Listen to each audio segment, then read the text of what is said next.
Hi there. Hi there. I'm pretty much remote, but I'm returning back.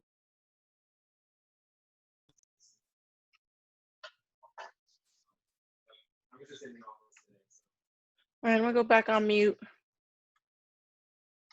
Sounds good.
Greetings, hi.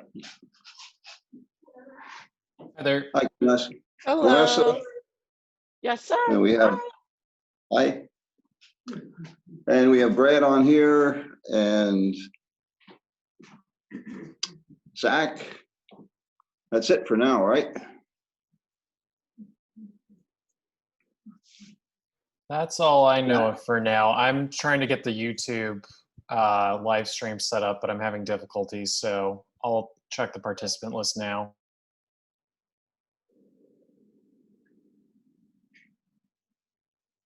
Well, we already have 14. Yeah, I was just making sure that none of the board members were attendees, that's all. My iPad is down to 10%, but I've got it plugged in, so I hope it's going to keep going okay. Should be. Yeah, it doesn't, usually it turns green when I put it on. But it's still red at 10%. Is the battery charging symbol, like the lightning bolt, on there though? At the top? No, it's just the 10%. So it doesn't But- show like a lightning bolt over the battery? Oh, there it goes. Now it's green. Now, yeah, now it's charging. Perfect. Good. Darn it. I thought maybe I'd be able to get away with it. Disappear from the meeting. Oh, well.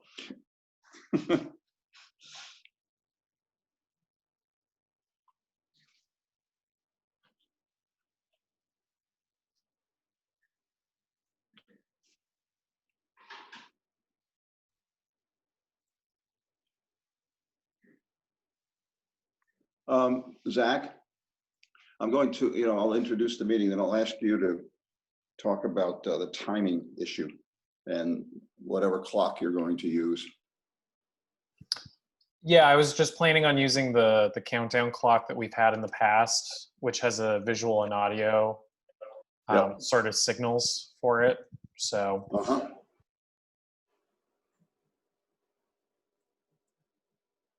Martin, are you there?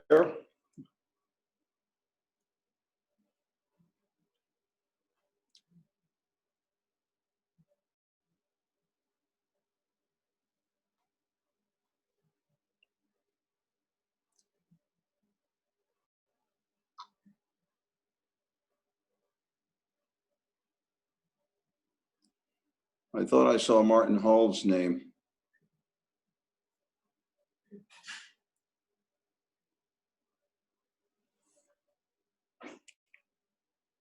I don't see him on the list. Yeah, I thought I saw him. Maybe.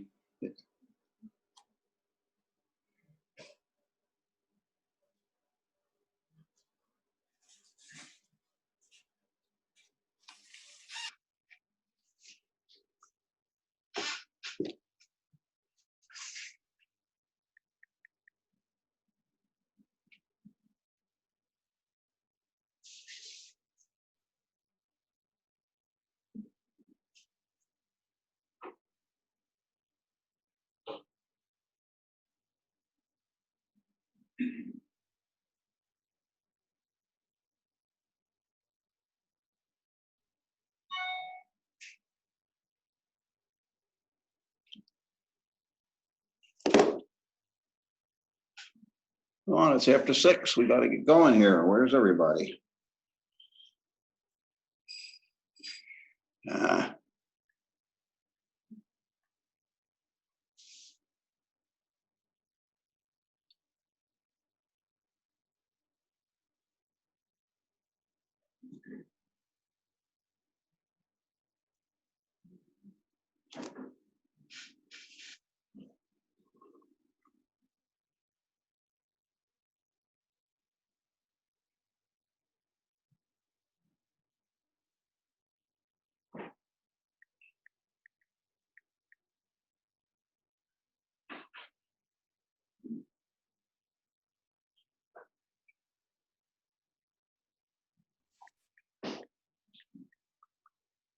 Hello, I'm here. Oh, good. Yeah, I was having some problems with the video. causes my computer to crash sometimes. Well, that's Gotcha. not good. I know, especially now, right? Let me see, I'll try to start it up and see what happens. If I go away, I'll be back in 3 minutes.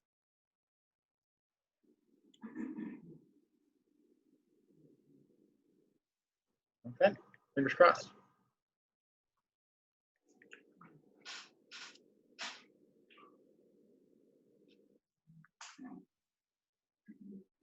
Okay. We have everybody who's going to be here.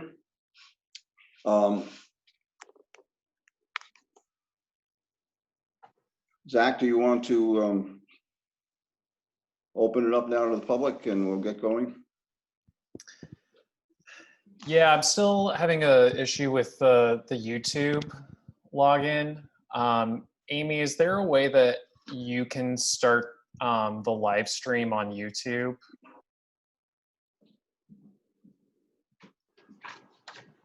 I do not know how to do that. And I'm logged in as myself. I'm not logged in through the planning department. I can make you a co-host if that would be, I'm just trying to do it just to get the YouTube. Yeah, I'm not sure how to do that though. Would I be able to help you walk through that potentially? Just because I'm having a connection timeout on my end for the live stream. Do you want me to log back in as the planning department and then you can? No, I just made you co-host right now, so you should be able to. So at the bottom with the more, where there's the 3 dots. Yeah. Do you see an option for live on YouTube? No, Okay, I do not. I'll make you host for a second, and now you should have that ability. Live on YouTube. Yep, and then give me just 1 second, then I'll send you the Yeah, I need the login. You can text it to me. That's probably the easiest.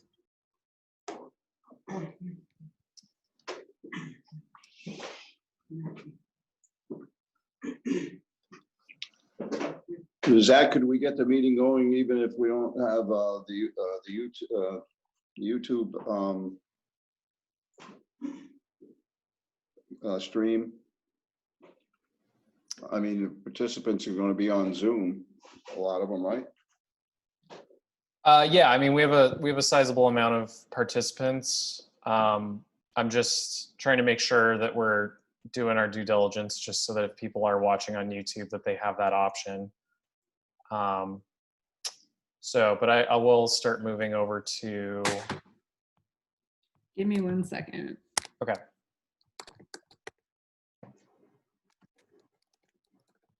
You already have a comment about the contamination soil.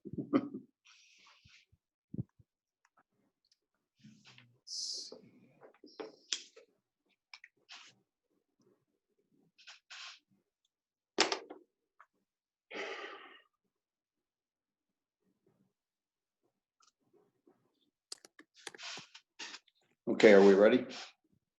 Hold on. I'm still trying to log in.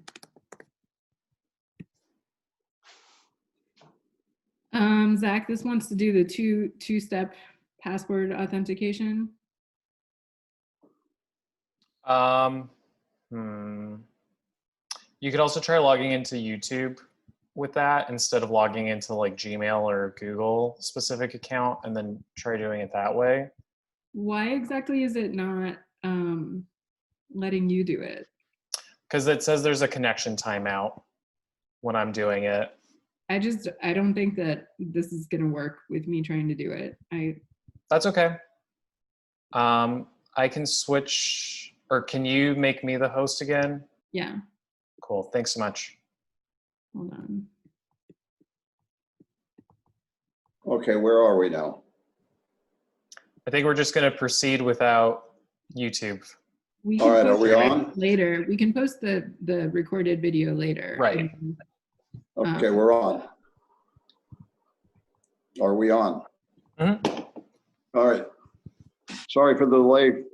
For those of you who are listening in and watching through Zoom, we were attempting to get on YouTube as well, but we have some electronic issues. We may be able to resolve that by the end or during the meeting.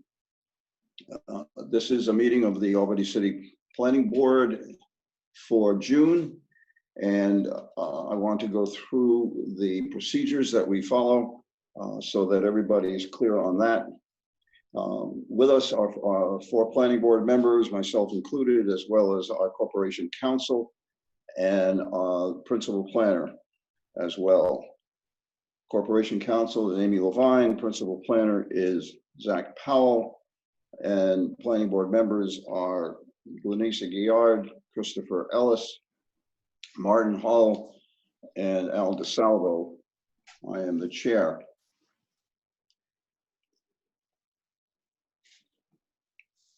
We have in rules of procedure, we have 10 minutes for an applicant to present. The planning board then will ask questions of the applicant to clarify or get responses concerning any of the issues that the planning board members bring up.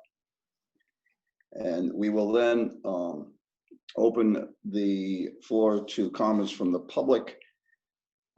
Zach Powell will explain how you will be able to do that in a moment. The public, each person who speaks gets 3 minutes to make his or her comments, and then we will move on to recommendations by the professional staff. After that, the applicants will have 6 minutes to make any clarifications or rebut any factually incorrect information. I ask that the people who are making comments to keep your comments succinct. And if someone has mentioned what you want to mention before you speak, please just indicate that you may agree or disagree with the person, so you have more time to make any unique comments that you have. We have a long agenda and it's a very hot night, so I am hoping that people will keep their comments relatively brief and to the point. Zach Powell, our principal planner, planning staff member, will discuss how you can make your comments, how you ring in, and how you know how much time you have left. Zach? Yep. So again, Zach Powell, senior planner for the department. So a few people have signed up already to speak, but if you have not already signed up to speak ahead of time, feel free to use the chat feature and say if you want to speak on a specific case. Please make sure to include your name and address and the case that you wish to speak on. We'll be checking that throughout the meeting, but it helps to get that in as soon as possible. And you'll have 3 minutes. We'll be using a timer that's a web-based timer that'll show visually how much time you have left, and it'll also give an audio reminder when you have 30 seconds left to speak, and then an audio reminder when your time is up. Okay. And one other item I forgot to mention is if there are common council members who are wanting to speak on an issue, they would get 6 minutes as they represent a larger area. Okay, the first item on the agenda is DPR 0088, which is 883 Broadway. The applicant is Chris Manalone, and this is a development plan review to convert a 40,000 square office building into 25 residential dwelling units. There was a prior appearance in February, and we also seen this project a couple of times in our workshop. At our workshop, the planning board indicated that this would be a consent agenda item, as the applicant has already been able to make all the adjustments, and there are no prior approvals that the project needs to comply with now. I would then therefore entertain a motion to allow the project to be on the consent agenda. Do I have a motion? So moved. Moved by Martin Hull. Is there a second? Second. Second by Christopher Ellis. Any discussion? Okay, all those in favor, please say aye. Aye. Aye. Opposed? Thank you. That consent agenda unanimously passes. There are two actions that we must take then on this project. The first is a waiver request for street furniture along the common place known as McGowan's Alley. This is in the back, if you remember, of the project. And the recommendation there is to approve that waiver request. Do I have a motion to approve the waiver request for street furniture along that alley? So moved. Is there a second? Yes, Second. seconded. Okay, all those in favor, please say aye. Aye. Aye. Opposed? Okay, passes. And then our final recommendation is to approve the project. Do I have a motion to approve 883? So moved. Moved by Martin Hull, and is there a second? Second. Second by Christopher Ellis. Further discussion. All those in favor, please say aye. Aye. Aye. Opposed? Thank you. It is approved. 883 Broadway is approved. We'll move on to the next item, which is also on the consent agenda. And this is 25 Delaware Avenue. We have seen this back in May of last year. There was a number of items that had to be dealt with. All the entities were contacted, and our only role tonight is to approve the planning board as lead agency under the State Environmental Quality Review Act. Do I have a motion first to agree to put this on the consent agenda? Moved. Seconded. Okay, moved by Christopher Ellis, seconded by Martin Hull. Any discussion? All those in favor, please say aye. Aye. Aye. Aye. Opposed? Okay, passes unanimously. The recommended action then, as I mentioned, is to declare the planning board lead agency in the State Environmental Quality Review Act for this project. So Do I moved. have a motion to that effect? Yep, moved. Moved by Martin Hull. Is there a second? Second. Second by Christopher Ellis. All those in favor, please say aye. Aye. Opposed? Sorry, Okay. aye. Thank you. The motion passes, and we are now completed with the consent agenda for the meeting.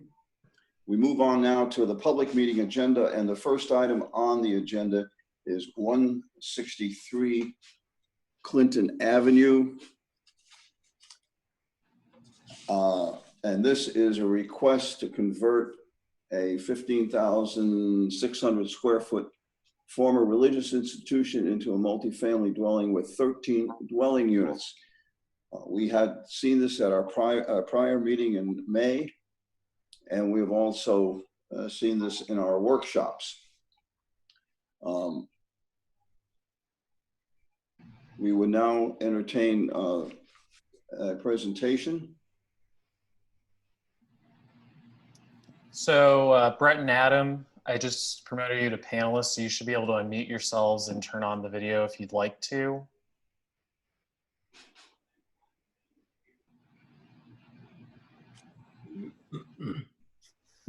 Hi, can you hear me? Yep. Yes. Hi, everyone. How's everybody doing? Hello, good.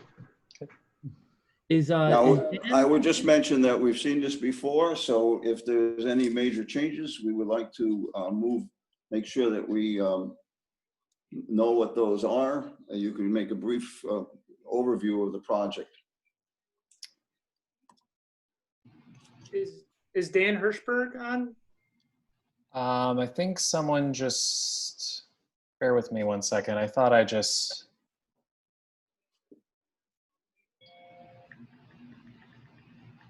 I just saw him on the list. I'm sorry. Give me one sec. He just raised his hand. So I'll promote him as well. And Dan, you should be able to mute yourself and turn on your video if you'd like as well.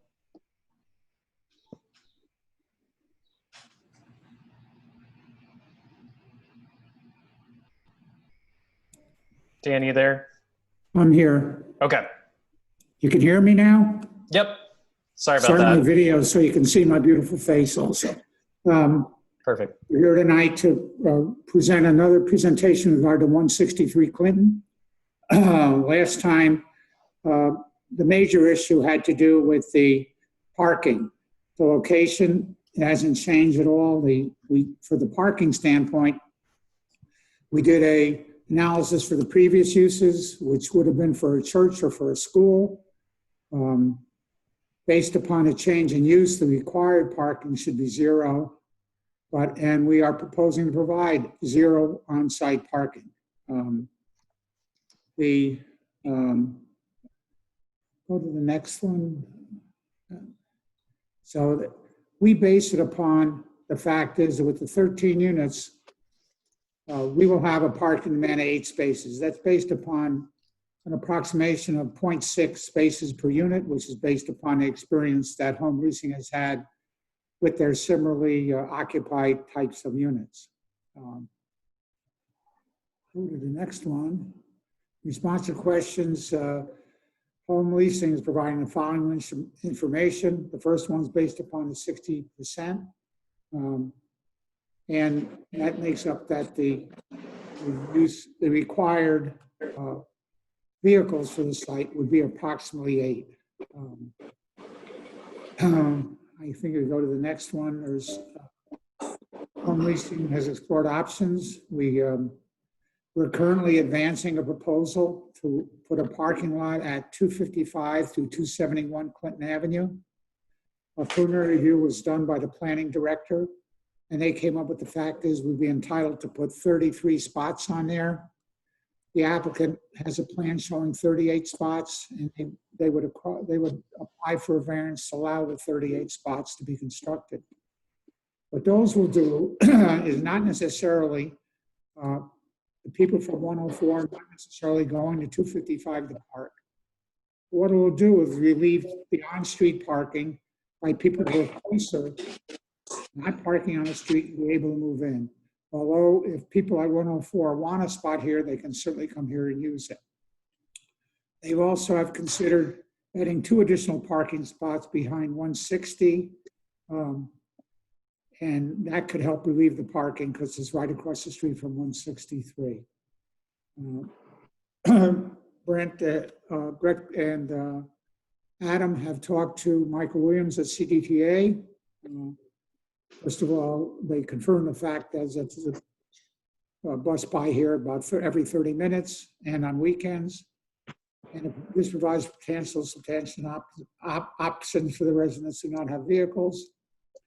They also mentioned the potential to participate in the bike share program, and home leasing will certainly consider doing that.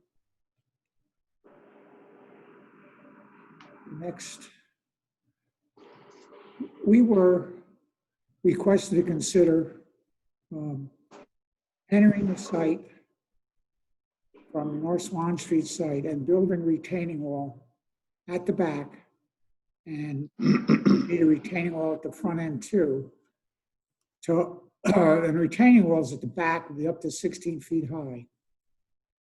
And we asked Home Leasing to have one of their construction people put together an estimate, and the cost for implementing the site will be approximately $900,000. Also requires that we acquire a piece of property that they do not currently own. And the construction cost for the entire site is $4,280,284. So adding the $900,000 to this project would make it an infeasible change. And therefore, we do not think the on-site parking can be accomplished.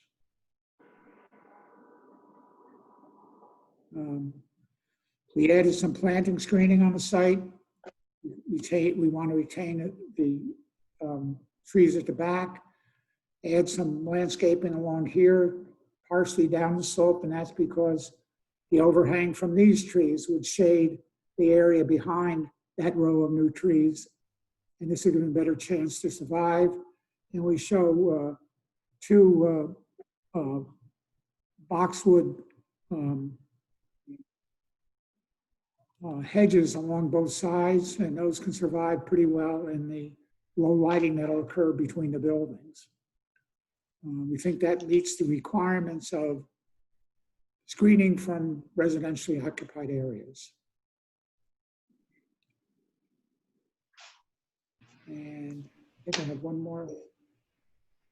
Yeah, this is actually the front elevation of the building. You've seen it before. We've already got a certificate of appropriateness from the HRC. This is the rear elevation. They'll both be maintained and restored using properly historically correct windows and doors and treatments. And this is the layout. This is the basement level. There's a studio unit here, a laundry and some other public spaces in here. And this is the elevator. People come down from Clinton Avenue to the lower level, and that's the handicap access, and they have an elevator to take to all the floors. So all floors are handicap accessible. We do have to build a ramp in Clinton Avenue. And we have a wall with a historical appropriate railing on the top of it. And I think we have the first, second, and third floors, and they are just about identical. And that may be it.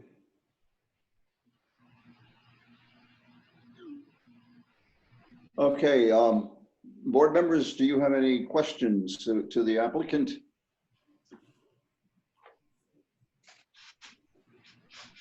I have one. No. Oh, okay, Vanessa? No, Please go ahead. I'd rather wait for everybody else to go. I just want to defer for a little bit and just want to hear other Okay. comments, if that's okay, but I do have some. Okay, it mentions here that you're offering to dedicate spaces at 255 Orange Street.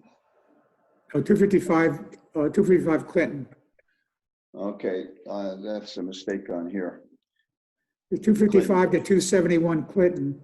The 255, which is connected with the 236 project, we do not think we'll have excess spaces to put towards this project. We're still working to show that we have enough spots there to meet the needs of both the residential, commercial use and the existing use of 255. We understand that. You don't have to go into that detail. It was just Okay. a mistake here on the, but what my question was, you say that it's offering to dedicate spaces if there's a demonstrated need. How can we be guaranteed that you will know there's a demonstrated need, and even if there is a demonstrated need and you don't offer the spaces, how, once this project is completed, what guarantee would be offered to make sure that the residents have dedicated spaces there, whether for themselves or for visitors? Home Leasing will manage that parking lot and to the level that there's a demand from 104 for however many parking spots it is.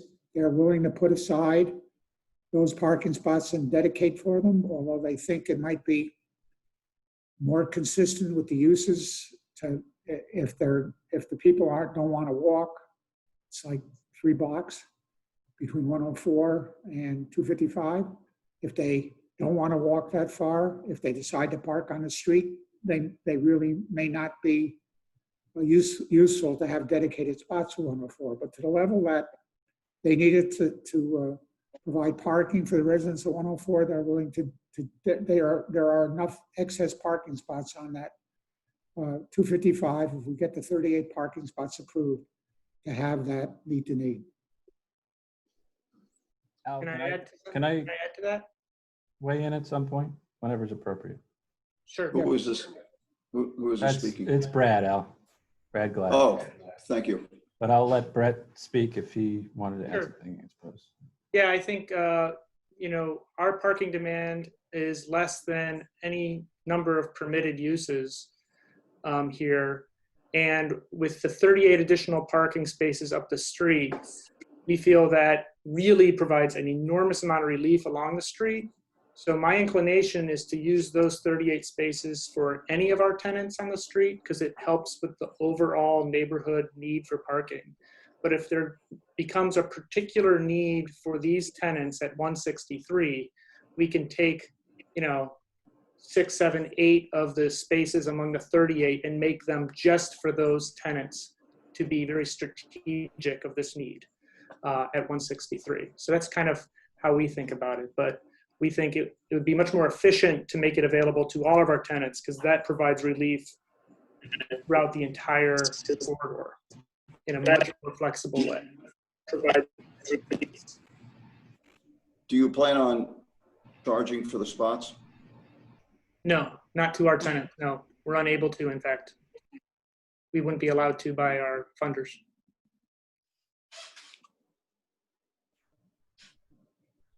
Other comments? I have Questions? some, Al. So just some piggybacking. Well, first of all, I appreciate you guys taking a moment to look at the parking options. And I am very disappointed in your inability to make on-site parking in the back, because I think that would have been the most feasible way to not only handle parking just for that building, but also for the neighboring buildings, since you have to cross those buildings to get to 163. And I think that would have been a significant relief, especially since you've already cleared out most of that back, not behind 163, but behind the other ones, in order to work in the back of those buildings. So it's kind of disappointing to hear that. And I understand that you guys are willing to add additional spots later down the road. But again, you're still taking up a spot for the handicap parking, which I understand that you need because you're going to have handicap accessible parking spots. But also, how feasible really is it for your tenants who have cars to actually go down, walk 2 blocks away when they can actually park in front, and then people who don't have access or able to access that parking spot, that parking garage, are now displaced. So I don't think that part is being really thought through, because there's really no obligation for your tenants to utilize that parking spot a block or 2 down the street. And, you know, I don't know your tenant base. I have an idea, but, you know, and I know that some of your tenants are affordable, but you also have a tenant that has 2 cars for himself, not 2 cars for his household, 2 cars for himself. So I don't think that that's an okay assessment to say that we think that people are not going to have cars. That's really not necessarily true based on what you currently have. So I guess part of my question is, how are you guys going? Because you make the spots available, but they don't have to use it. So how does that really alleviate the problem? Well, our goal would be to verify who at 163 will be looking to park at 255 and then assign them a parking spot. If they don't intend to use it, it'd be silly to assign one of the available 38 parking spots to them. So I think good management of parking by home leasing, which has to do it because that parking lot will be built at expense to them to make highest and best use for their tenants. My guess is that they'll be very efficient at figuring out who at 163 would make use of the parking spot at 255 before they, quote, reserve a spot for them. Yeah, and I would add to that, the 13 units and 8 cars for this building, plus the additional parking up the street, leaves the overall parking situation for the neighborhood better than it is today. Providing that much parking for all our tenants street provides a lot of relief. So I think we're improving the parking situation now. I agree that in the area where the parking lot is located would do that. But again, where we're talking about is 2 to 3 blocks down from there. And so I have to disagree for the neighborhood, that, the neighborhood in which is being affected by the lack of parking will not find that relief. But up further where the parking garage is actually housed, I can agree with that statement. And so I think that there needs to be a parsing of, okay, in the vicinity, like for instance, if people are near Lark Street, that area, that definitely. But closer to Swan Street, no. Because, putting yourself in the shoes of a person who has to walk 3 blocks versus being able to park closer to my home, I'm going to walk closer to my home. And home leasing can't tell somebody to get their car off of the public street. So I guess that's where I'm having issues with that. And it's not digesting with me well. So. Well, one of the things, though, I know, Glenacia, you had mentioned that you were disappointed in the inability to create parking places behind the building, but you got to, I think you got to agree that almost $1 million out of a $4 million project is a little bit at all. Yeah, I mean, it would be economically infeasible for them to even come to do anything back there. No, I don't agree that there's some expense to it, definitely. And I think this can get us down a rabbit hole of a conversation of, had you guys actually had conversations with the community before starting, this is something that they could have feasibly been, been aware of, because parking's been an issue down here since I've been here for 13 years. So I guess that, that's a whole rabbit hole of different conversations that's not appropriate for our venue today. And I get the cost, And I add to the feasibility there, that is a very high cost, but I actually do question whether it's possible. The grades there are, they go from north to south and then it drops off. I actually don't, it would be an amazing piece of infrastructure, and I can't imagine it being feasible, but. I just wanted to weigh in. This is Brad Glass from the planning staff. So in neighborhoods that are pre-built out like this, we often have to approach parking as from a collective perspective, because, as we're seeing with this site, you can't always get parking spaces to attribute to the site directly on the site. It's questionable in some cases where we're talking about $75,000 per space. I don't know that that's feasible for an affordable unit. What the applicant has done in this case is they took a site up the road, and we've worked with them to find a creative way to do this, because we've talked a number of times. We don't allow parking as a standalone use, so it has to be accessory to a use. However, home leasing does own 8 or 9 buildings up there.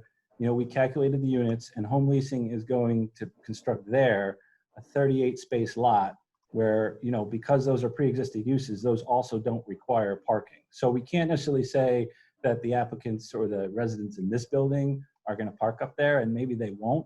I mean, I think practically, if they find a spot on the street that's less than 2 blocks away, they're going to take that first. But I think if somebody does park in those spaces up the road, I think there is relief associated with that.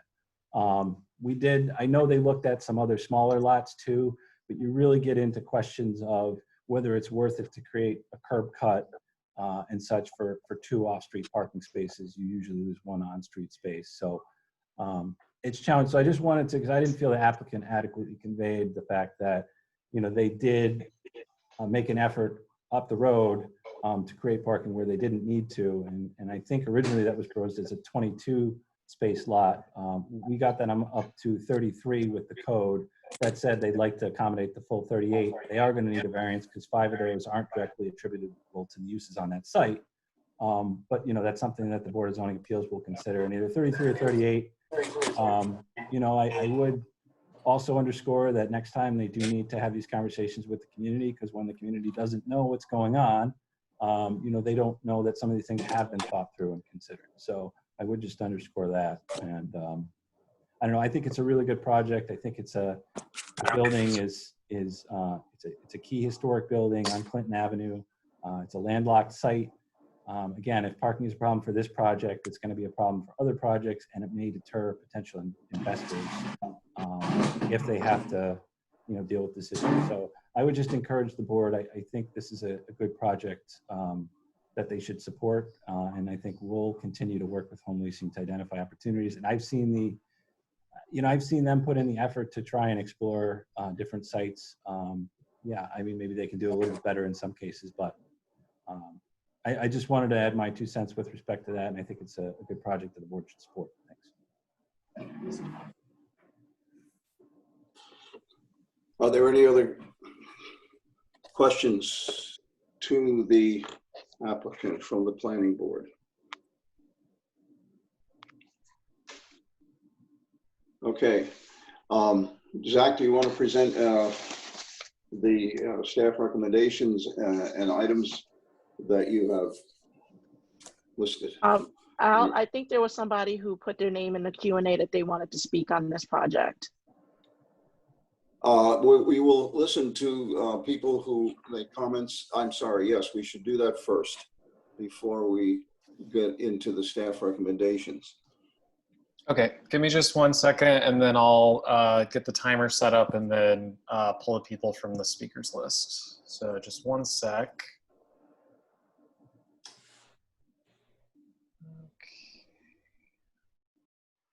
In the meantime, I'm still having some technical problems with my iPad. It seems to want to not stay charged.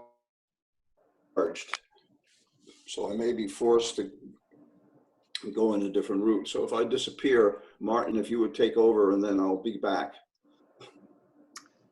I hope. And now 236 Clinton Avenue is the next case on the agenda. So that might give you time to figure it out and or just call back in on a phone if you'd prefer to just participate in the meeting via phone. Yep. All right.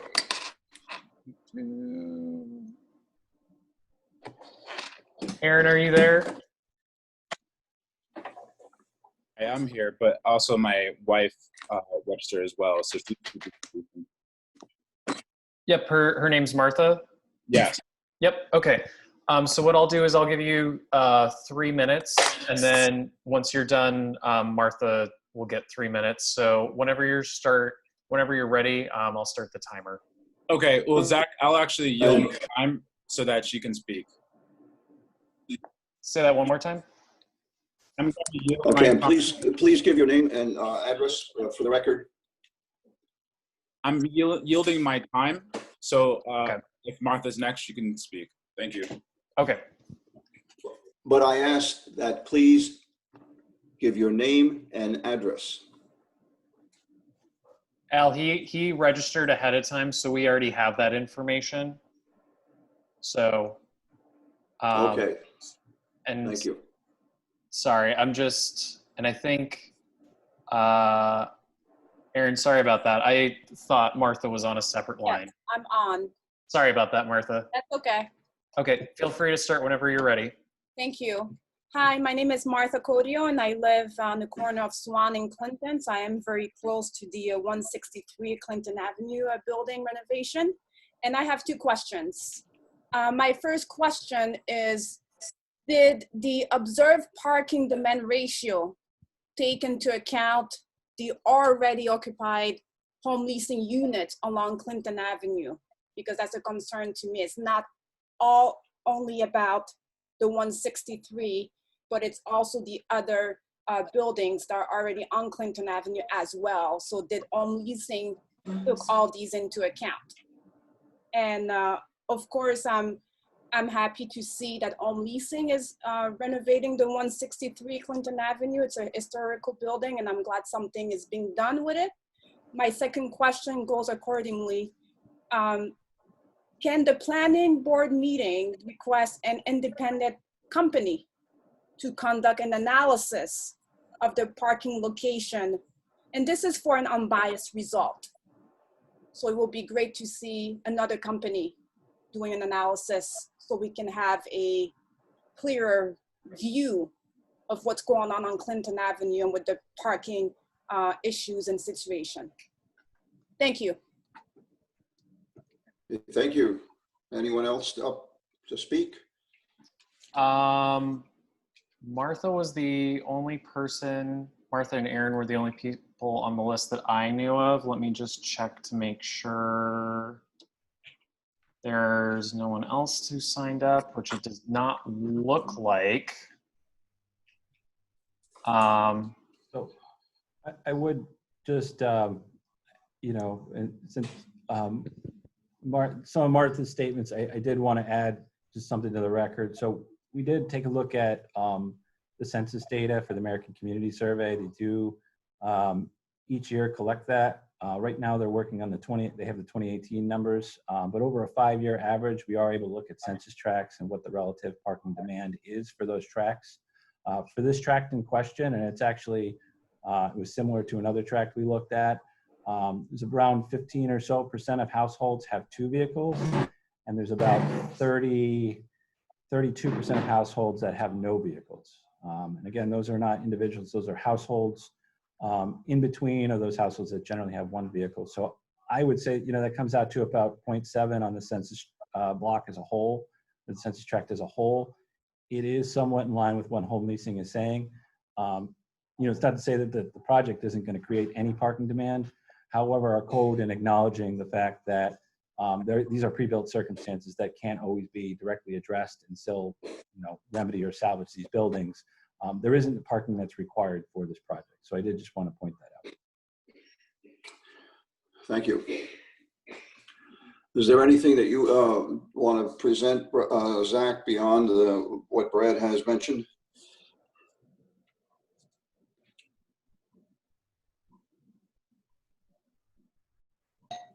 Sorry about that. Are you able to see the PowerPoint again? Yep, we see the PowerPoint. Mm-hmm. Yes. Okay. Give me just one sec. So these are the same comments from the last meeting, just because again, when we were looking at this project, as the applicant had mentioned, this doesn't trigger any code requirements for parking. So again, you know, most of these comments I've gone over. I'll try and go through them quickly, just kind of as a refresher. And then I would add to Martha's point as well that with everything going on with COVID, and I think Dan had mentioned that Dan Hirschberg, who's representing the applicant, had mentioned this at the last meeting. It's hard to do accurate parking analysis studies right now just because travel patterns have changed so much as a result of COVID. So I think that's the planning board has that ability normally. It's just at the current moment, it's not possible to really do that and get an accurate result. So looking through the conditional use permit review standards, which is what the planning board uses to make a determination on conditional use permit applications. Our comments are that the project complies with all provisions of the USDO and it's in the process of being reviewed through minor development plan review, which is an administrative review that's conducted by city departments. The second criteria is whether the project would result in a random pattern of development with little relationship to existing development. Since this is a conversion of an existing building, and it would be decreasing the intensity of a commercial use within a residential zone, the staff opinion is that the project would not result in a random pattern of development, and it fits within the context of the neighborhood. Third criteria is whether it would cause any negative fiscal and environmental impacts on adjacent properties or the neighborhood. Again, this is a reuse of an existing structure, so that limits some of the impacts right now. And as I had mentioned at the last meeting, if you were to take this lot and divide it into townhouses, the number of townhouses that would be able to fit on that lot would create a larger parking demand, but would also not be required to provide any parking because townhouses through all districts are not required to provide any on-site parking. Review criteria 4, whether it's consistent with the purpose of the district and the specific use standards for the use. Again, this is in a townhouse zoning district, which provides a blend of residences, and there are also existing building typologies that are carried over as part of being in historic district. Again, this is reusing an existing religious institution as a multifamily dwelling. So that's bringing the use closer to residential, which would be in closer alignment with the townhouse purpose. Review criteria number 5, whether it would result in any harmful cumulative effects or impacts of aggregate or similar conditional uses. The closest conditional uses are over a block away and they're not multifamily structures, so the project wouldn't result in harmful cumulative effects or impacts. Whether the project would place excessive burden on public improvements, facilities, services, or utilities. The proposed uses of a lesser intensity as compared to neighboring residential townhouse uses. So essentially there's a lesser intensity on this lot as compared to neighboring lots. And so the project would not be placing an excessive burden on public improvements, facilities, services, or utilities. And this is also, again, a conversion, so it's reusing a lot of existing infrastructure and utilities. And then the last is whether the project would provide a necessary and desirable service in the interest of the public and contribute to the general welfare of the neighborhood or the community. It's in the general interest because it's adaptively reusing the site instead of tearing down the building. And it's also improving the structure, which has a significant number of structural issues to provide affordable housing for the neighborhood. Okay, thank you. Is there anything else that the applicants would like to mention before we move forward on this and vote? I think it was well covered. And I had said last time, doing any sort of parking study or traffic study right now with the COVID-19. That was already would mentioned. not be worthwhile. Right. Okay, so we have before us proposal and a recommendation. The recommended action is to approve the project. Do I have a motion?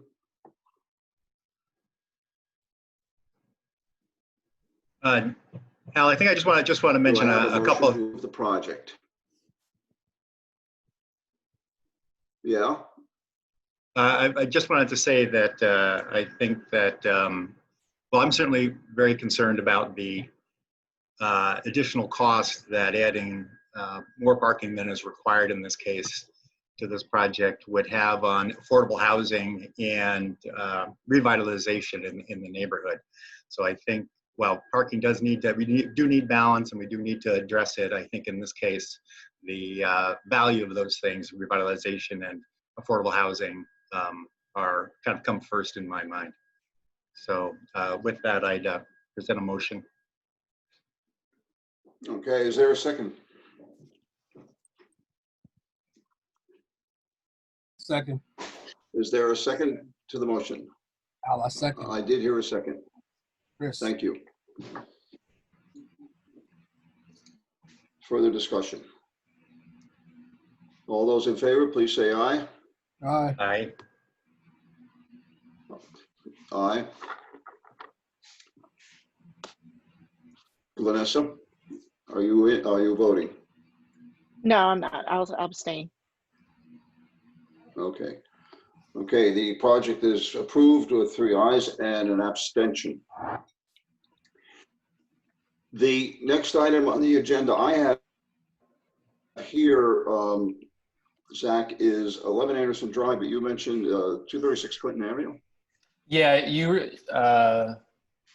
received a redacted packet, just since you have expressed that you need to recuse yourself from Right. this.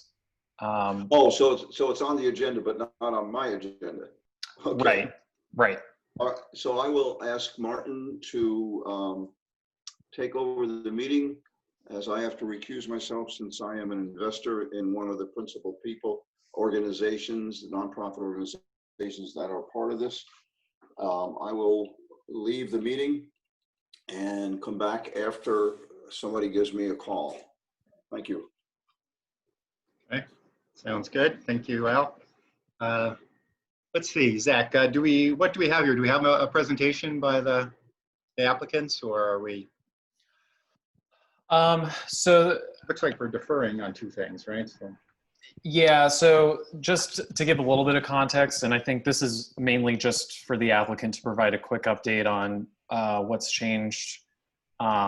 So initially the application included 31 residential dwelling units, and now the applicant has modified the application so there are 36 residential dwelling units, and there's been a decrease in the amount of retail space. That's right. So they're still working on, they just submitted some updated reports to city departments for review. So that'll take a little bit of time. I think this is mainly just an opportunity, Dan, if you have anything else that you want to add for this application, feel free to add that.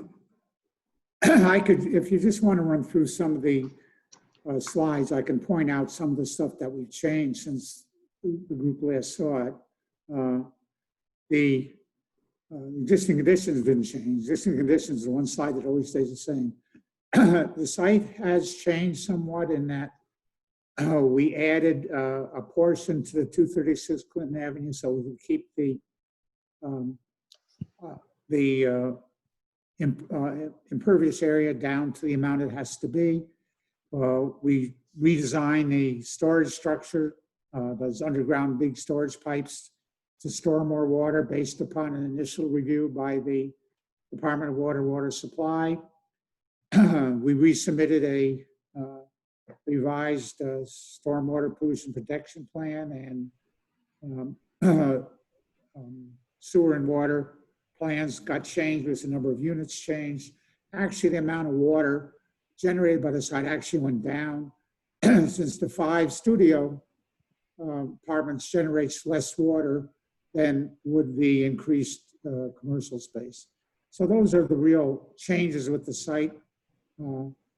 We are also concurrently applying to the Historic Resource Commission.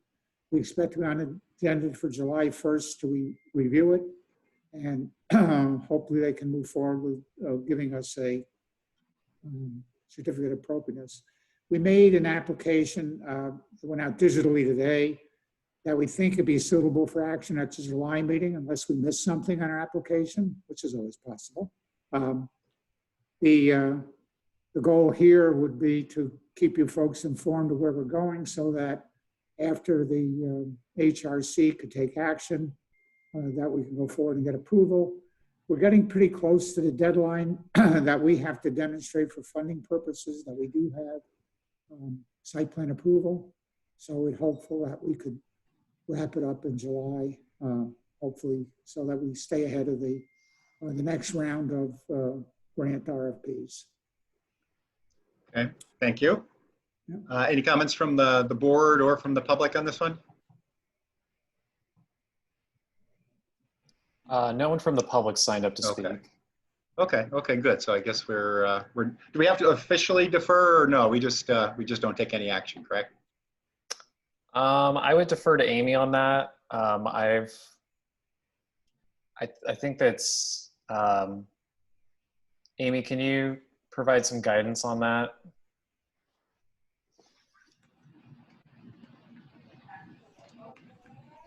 Zach, not to speak for Amy, but what was the question? Yeah, can you repeat, Oh, please? never mind. The question is our deferral, do we have to act to defer, or do we simply not take any action? You don't need to take a vote on it. Okay. Did we get a request from them to defer? No, it was just, I think, just a general question. I don't think you need to take a vote on it. You can if you want to. On behalf of the applicant, if it's needed for a time frame, the applicant would request the extension of time to allow us to go forward with our HRC approval. Thank you. Okay. So in that case, I'm sorry, I didn't quite hear that. We're all set then, correct? Okay. Yep. You guys are fine. Okay, very good. In that case, let's call Al back. Continue.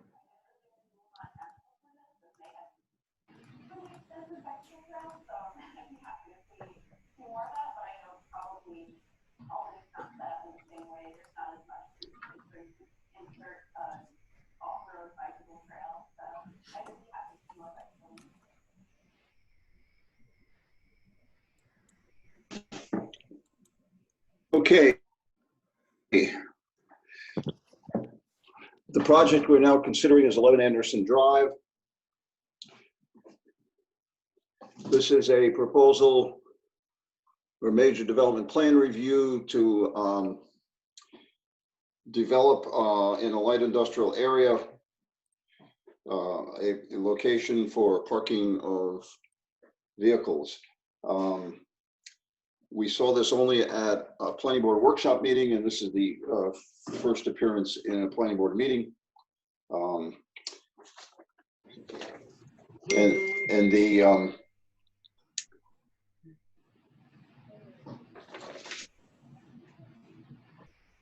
let's see, I'm looking for action for today, which I don't see any. Al, this is just the first appearance. Right, so this is a concept review, correct? It's functionally like a concept review. This is, I mean, the site modifications and design and layout are fairly simple. So usually we use concept review for, you know, a larger scale Right. project. Again, they're working, the applicant's working to, you know, respond to the comments of city departments. So this is just kind of an initial introduction to the project, even though it's listed. Okay. All right, do we have a representative to present? Yes, good evening. My name is Nick Costa. I'm with Advanced Engineering and Survey. And on behalf of Jeff Albany and Albany Realty, we've prepared the documents that have been submitted for his request to construct a construction vehicle display area at 11 Anderson Drive. The Albany family has been in business for quite a while now, and they've been in the sales, leasing, and rental of construction vehicles that includes very large excavators, large dump trucks, and dozers and backhoes, any type of construction vehicles. I'm thinking that you might have seen on the road many of these vehicles being trailered to job sites. But they also sell these vehicles, and they purchased the site at 11 Anderson Drive, which historically was used by General Electric Corporation for some of their industrial processes, and they want to clear and grade an area that's about 3/4 of an acre in size, and they would like to create a vehicle display area.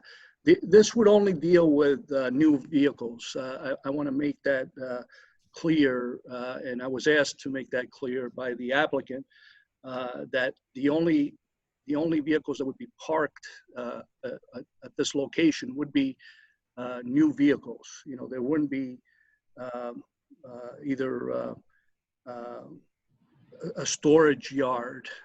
This would be taking advantage of the highly visible area to display in that particular location the new construction vehicles that would be offer to the community and the construction community. So on this particular slide, it does show the entirety of 11 Anderson Drive that has quite a bit of frontage along Anderson Drive, and then where the pointer is currently, it shows the area that they're intending on clearing and using for displaying. There are a couple of other slides that show an enlargement of that area that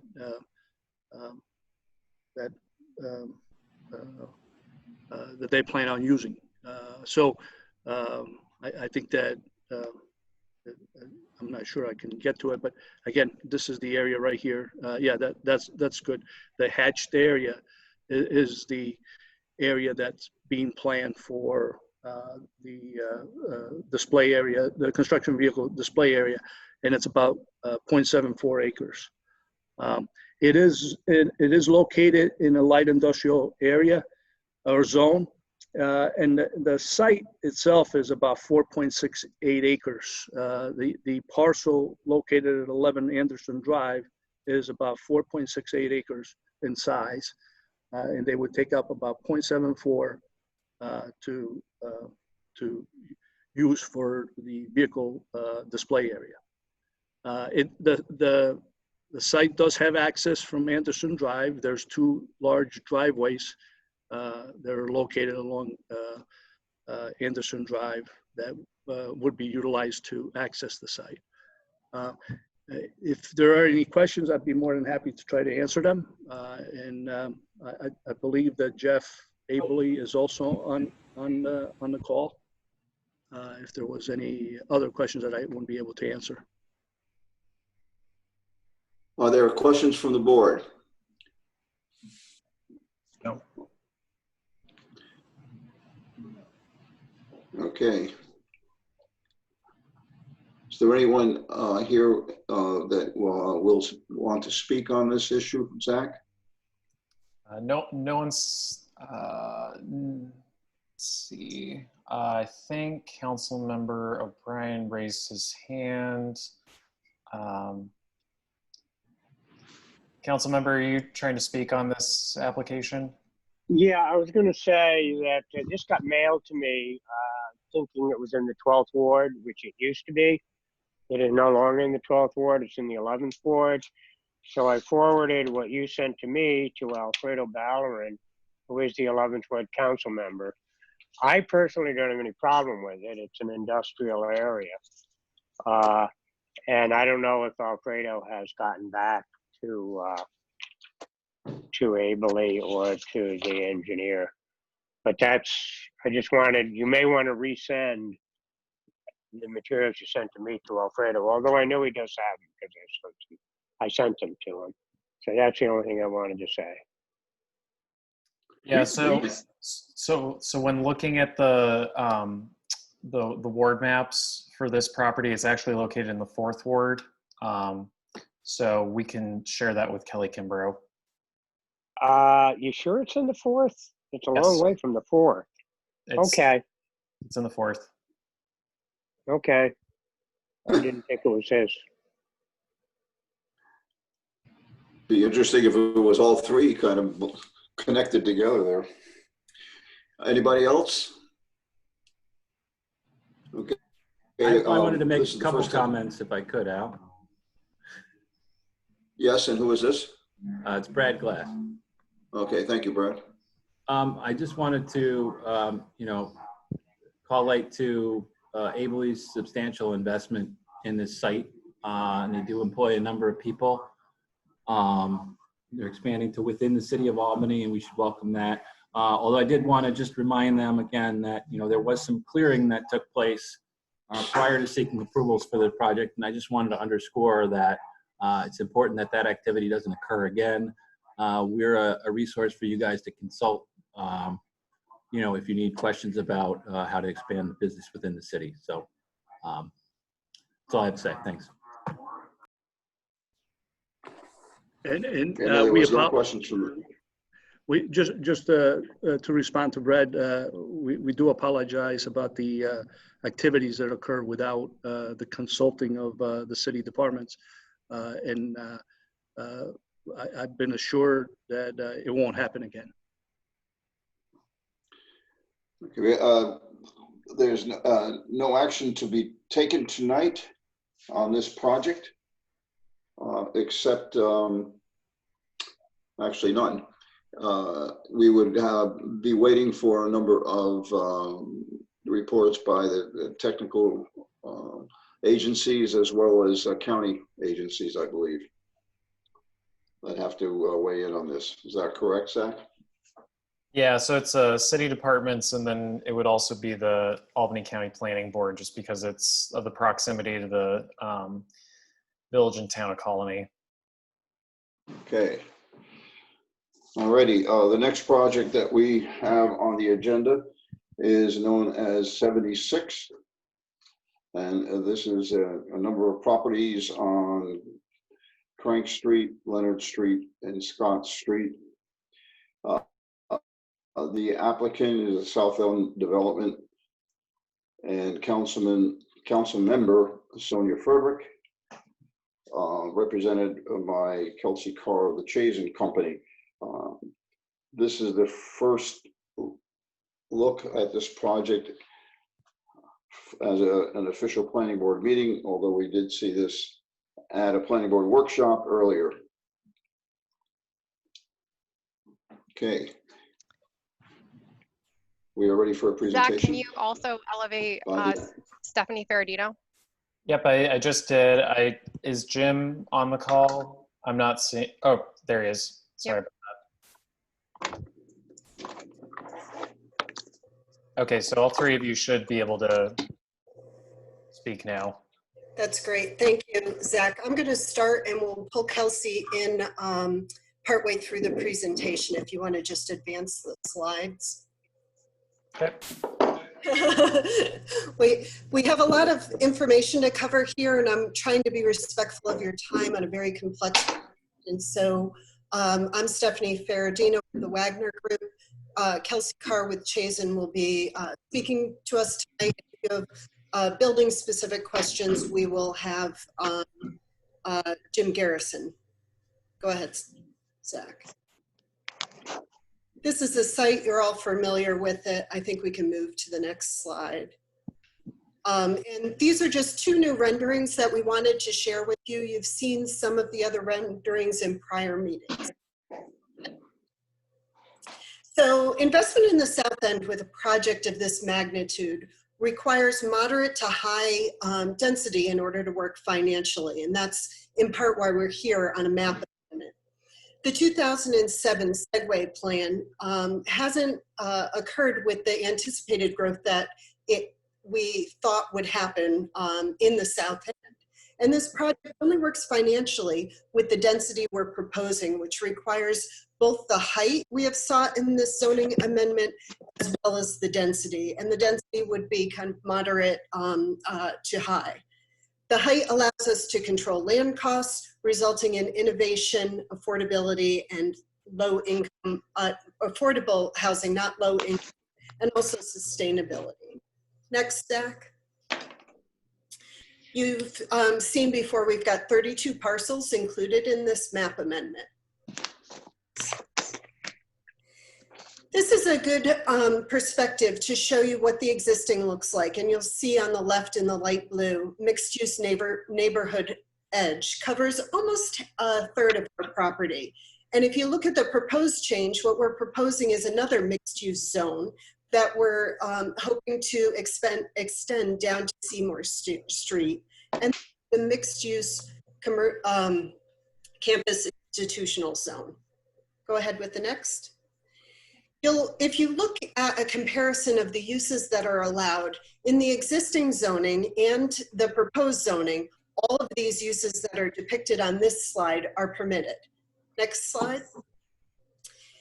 These show the differences in use and types of approvals that would be required in the existing zoning versus the permitted zoning. And you'll look and see some items are stricken out of here, and they're stricken out because we think that things such as a dormitory could not actually occur on this site, because you wouldn't know a dormitory unless you had a school or a college associated with it, and that's just too dense on our property.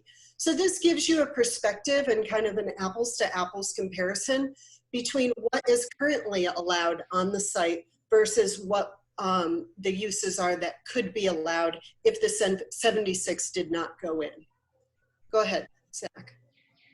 And this is just a table which compares the 76 project to the zoning map amendment, and it provides the things that you would see on your the chart that shows setbacks, lot width. And you'll see we are 2% over lot coverage in the proposal that we're suggesting versus 60%, which would be allowed with the zoning map amendment. Just generally, our setbacks are a little different. And then I highlighted here the density that we require, and part of the reason why the planning department recommended this particular zone was that it gets the height that we need. Right now, on the site with the existing zoning, you're only allowed 3 stories, and this will enable us to go up to 8. And I just want to mention here that on this chart, we have restructured the building in response to the planning board's comments at the last meeting. And so I just want to point out that we actually did go up to 8 stories. So since we submitted this application, there's been a slight modification, and I'll explain that later. Next slide. If you look in the map amendment in the USDO, there are a bunch of standards, A through G, and we're going to just run through those, and I'm going to try to go quickly because I know we've got a lot to cover. So in the top left, just to orient you, are what the standards are. So the first is consistency with the 2030 comprehensive plan. As you know, the 2030 comprehensive plan, Albany 2030, articulates 6 visions for the city of Albany. This project hits every single one of them, which is, I think, quite remarkable. We are providing safe, livable neighborhoods. We'll have a model education system with the STEM program that we're proposing to have in here. This will absolutely be a vibrant urban center, something you haven't seen in the center of Albany. There are components of multimodal transportation, which Kelsey will take through. Albany, prides itself on having standards for green city. This will actually be the first project that's triple net zero in the United States. So we definitely can kind of check that box off with a couple pluses after it. And certainly it will support a prosperous economy with all of the various commercial components. Next slide. We also are providing some food at the site, and that's, again, kind of the second reason why I think this particular zone was chosen, a kind of a collaboration between both our team and the planning staff. Part of our program requests that we have, and we would need a conditional use permit for a grocery store. And if you look at the map that's part of the zoning map amendment, the comprehensive plan, you'll note that we are located in what people term a food desert, which means we're not in close proximity to Vegemobile, farmer's market, or grocery store. You'll see the site highlighted here in red. Go ahead, next. Second standard are conflicts with the USDO. Our conflicts only arise in phase 2. Phase 2 is the building that will occur on 2nd Avenue. And so we're 2% over on lot coverage there, and our setback is 32 feet away from the property line instead of 20 feet. Go ahead, next slide. Changed conditions. You'll note here all of the lots that are in gray are vacant properties. So certainly there will be changed conditions because a lot of these vacant properties will be now taken up with our project.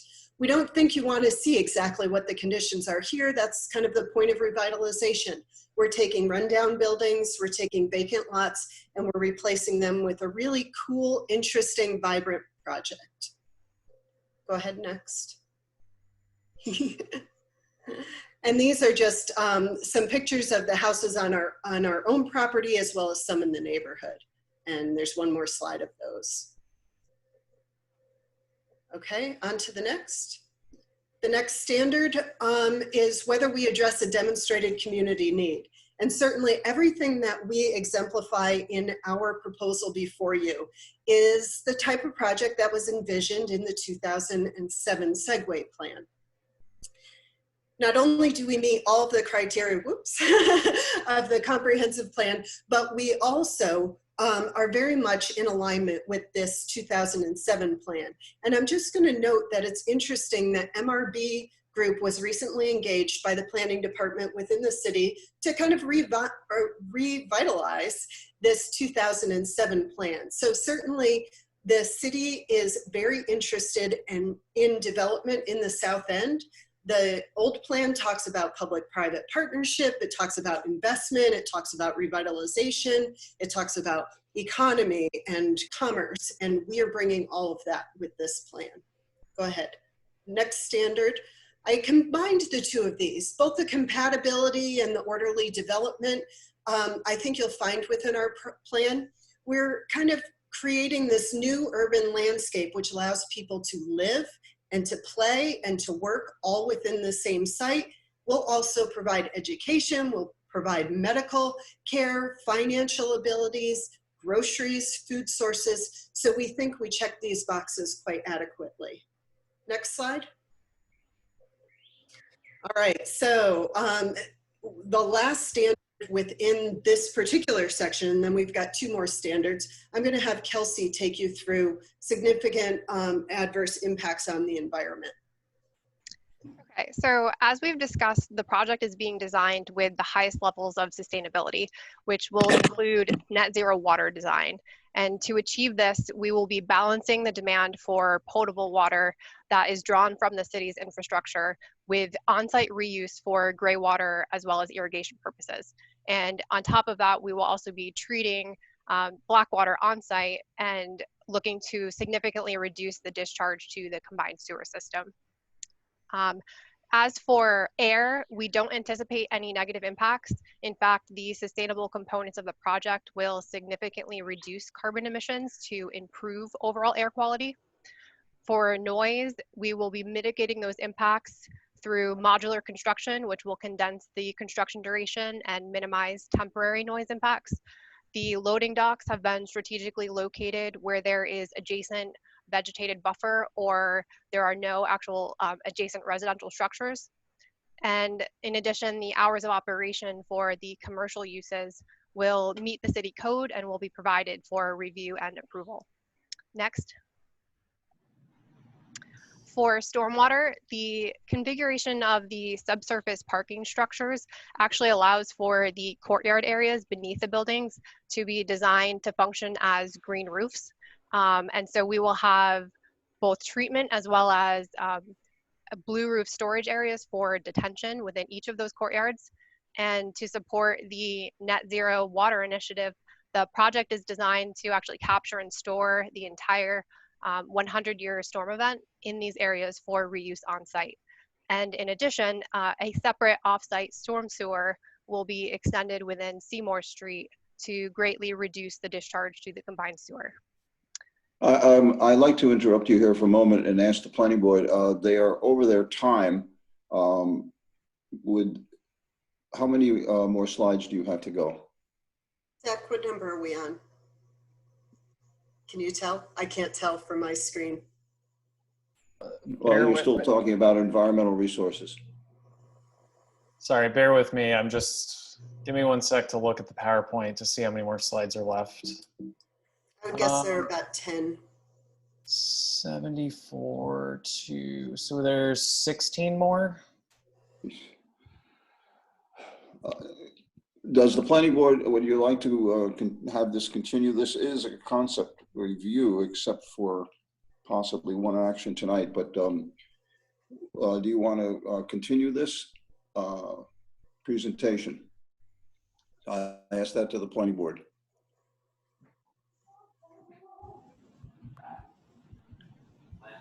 I think I'm okay with it. It's the first time we've seen it in this level of detail. It's a complex project and we appreciate your indulgence. The planning staff specifically told us what we needed to have in it and we're racing along as fast as we can. Okay, Vanessa and Christopher, are you in concurrence with the continuation? I'm fine with that. So am I. Okay, thank you. Continue. Thank you so much. Thank you so much.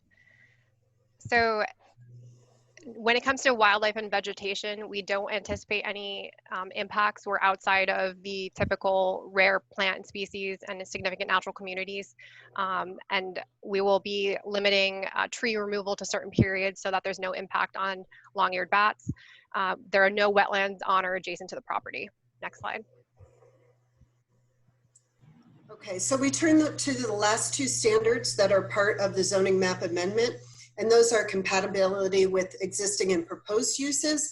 As we showed you earlier, a third of the site's already allowed to be mixed use, and we have around us a school, a park, and a light industrial zone, as well as all the residential zones. So we believe that this is an area with mixed zones in it, and we'll continue that. Next slide, please. So the project is very much accessible to public facilities.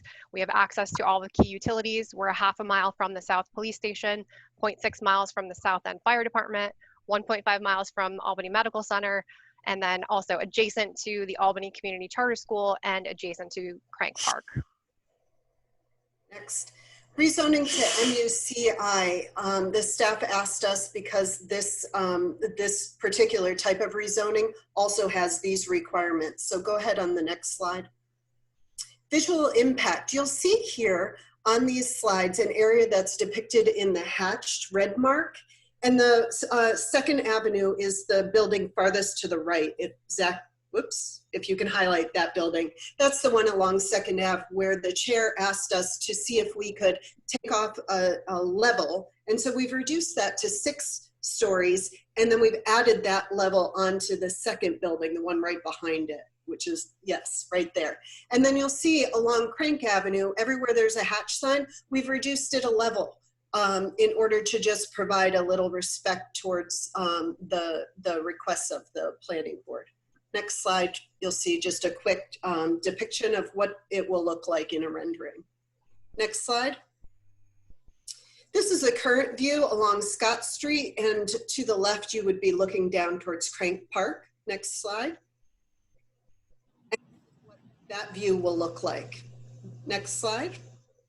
This is the view looking along Scott Street. Go ahead, next slide. And this is what we are proposing to put in that area. Next slide. This is the current view along 2nd Avenue. Again, we took into consideration your request. Next slide. And this will show the building both set back from the street, but also reduced in height. Next slide. And this just shows you what it'll look like from the rooftops where the community will have public access. Go ahead. So the planning department requested that we prepare a shadow study. And so we did so for the 4 typical seasons at intervals of 8 a.m., 12 p.m., and 6 p.m. This image shows the spring solstice, which you can see that the 8 a.m. shadow projects to a vegetated area along the south portion of Leonard Street onto a property that's actually owned by South End Development in the center, and then onto the commercial properties at the corner of 2nd Ave. At 12 p.m., the shadow projects actually mostly into the 2nd Ave right-of-way, and so we do not anticipate impacts on the adjacent residential properties. And then, as you can see, 6 p.m., the sun is already setting, so no shadow concerns there. So we have also prepared a traffic study, parking demand, and transportation demand management plan, which will be submitted to the planning department as part of our application tomorrow. And so basically, the existing levels of service of the adjacent intersections are currently operating at levels A and B. And so with the development generating only 226 weekday morning trips and 178 afternoon trips, this will result in less than 50 vehicle trips expected on any one intersection approach based on the fact that we're providing multiple access points to our parking garages. And so with that, there will be minimal increase in vehicle delays at the surrounding intersections with only less than 10 seconds expected. So the level of service will not be impacted for those adjacent intersections. As for parking, we have calculated that there are 263 spaces required and 250 will be provided in the parking garages. And while this is slightly less than what is required, the applicant will be applying a transportation demand management plan, and that will promote reliance on public transportation, carpooling, cycling, and will greatly limit single occupancy vehicles. In addition, we've got very good access to adjacent public transit with 2 main bus routes for CDTA along our property, and then also the bus rapid transit line, which is proposed along 2nd Avenue. Next. And lastly, just going back to noise really quickly, the use that's expected to generate the most noise would be the supermarket because of the regular deliveries that will occur.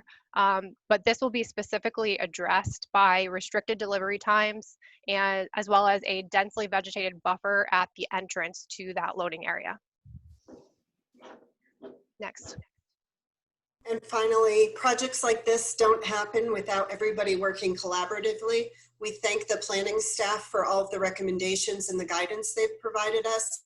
We thank you for your comments and interest. And also we thank the neighbors who are going to be most impacted by this for coming to us with their concerns so that we can help you address them. Thank you. Okay, thank you very much. Open it up to questions from the planning board or comments.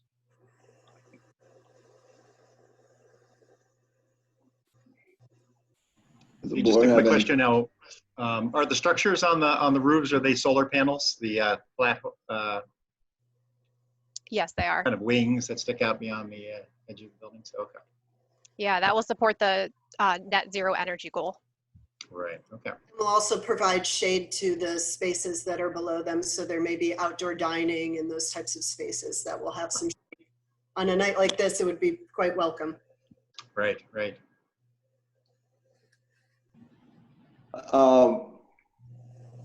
What is your alternate plan though for the properties that you might not be able to acquire? You've been having some issues, I believe, with some properties that are not owned by you, both lower down on the site and also along or close to 2nd Avenue.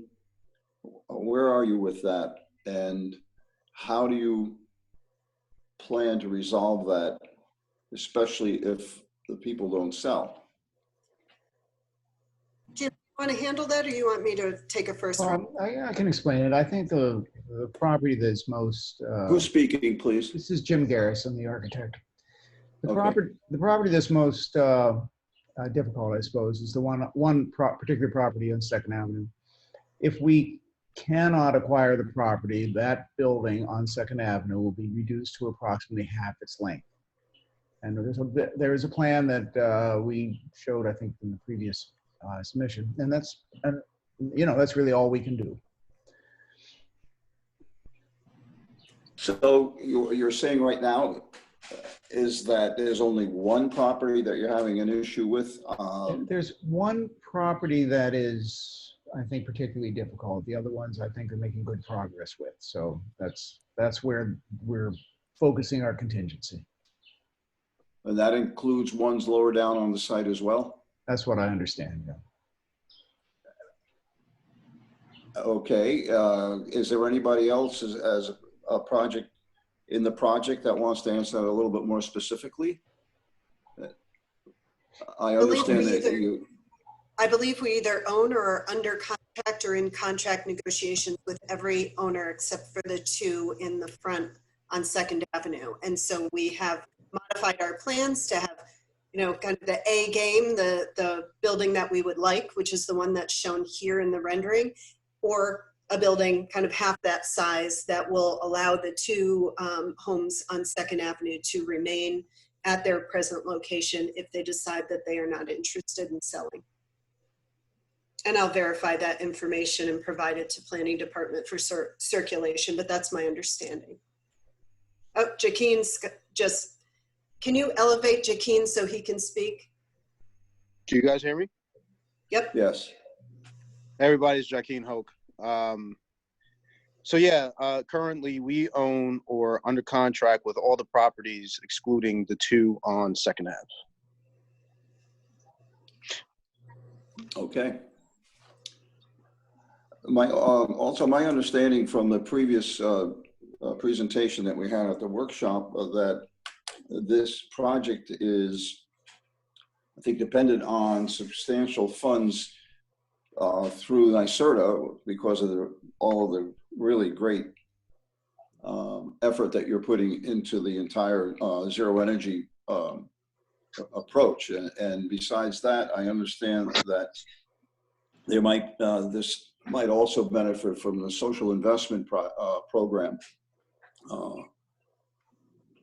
Have those applications been made? Because I know that there's a time issue here.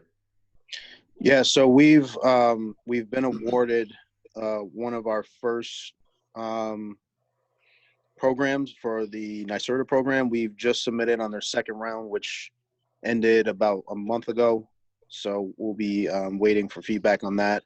We also will be pursuing tax credits for this project through bond financing through New York State HCR. We have substantial amount of equity coming into this project. And the closer we have an idea and schedule on, our approval process is the better we can have conversations. A lot of the funders and equity partners are very familiar with Albany. They are less familiar with the regulatory process, mostly out of non-interest. But I think we have the support of the people as long as we can make it through our regulatory process. Jaquin, you might also mention the PACE program. Yes, so we are currently pursuing PACE funding, which will cover all of our upgrades to the project through the systems and the different the passive house upgrades that we're doing to the project to make it sustainable at the triple net level.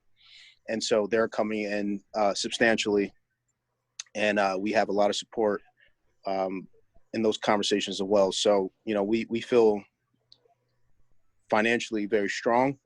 Again, I think it speaks to the collaboration piece here, because a project at this scale doesn't just get, an allocation because, we put an application to the planning department. We have to get through the process a little bit for people to have some confidence in our ability to get this thing done.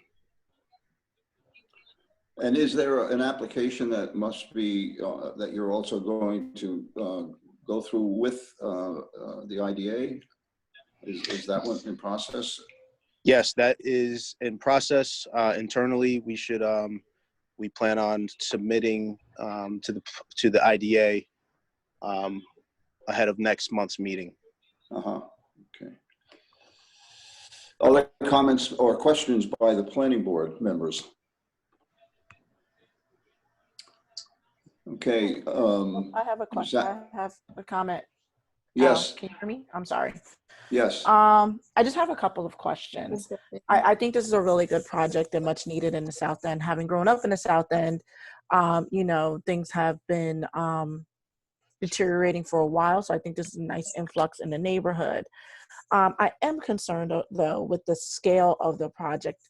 I appreciate that some of the forward-facing buildings are going to be reduced by 1 story, if I heard that correctly. But I didn't hear whether or not a story will be, I think this earlier suggestion was reducing the stories in the front and raising the stories in the back. So I guess my next question is, and I don't believe I heard it, and I could have missed it, whether or not by reducing those front stories, those back stories would be affected. They mentioned that they would add the story to the second building, Glenessa. Okay, yeah, I missed that Not part. all, but not all the way down to the lowest building. It's hard to tell because of the stepping of the hill, you know, because the hill drops, 50 feet really. So for instance, between the second building from away from Second Avenue and the building on Second Avenue, there's a 20-foot height difference. So what we did is we took the massing into the middle of the site and we stepped down the edges of the site.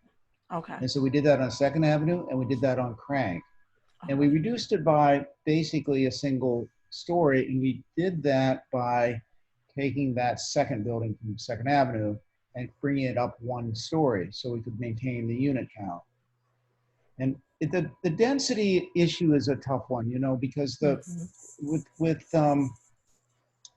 this degree of sustainability infrastructure, it takes a lot of units to make sense of it all. Everything from the water systems to the energy systems. The investment in the infrastructure requires density. So that's really what's driving this. So we're doing everything we can to bring that scale down.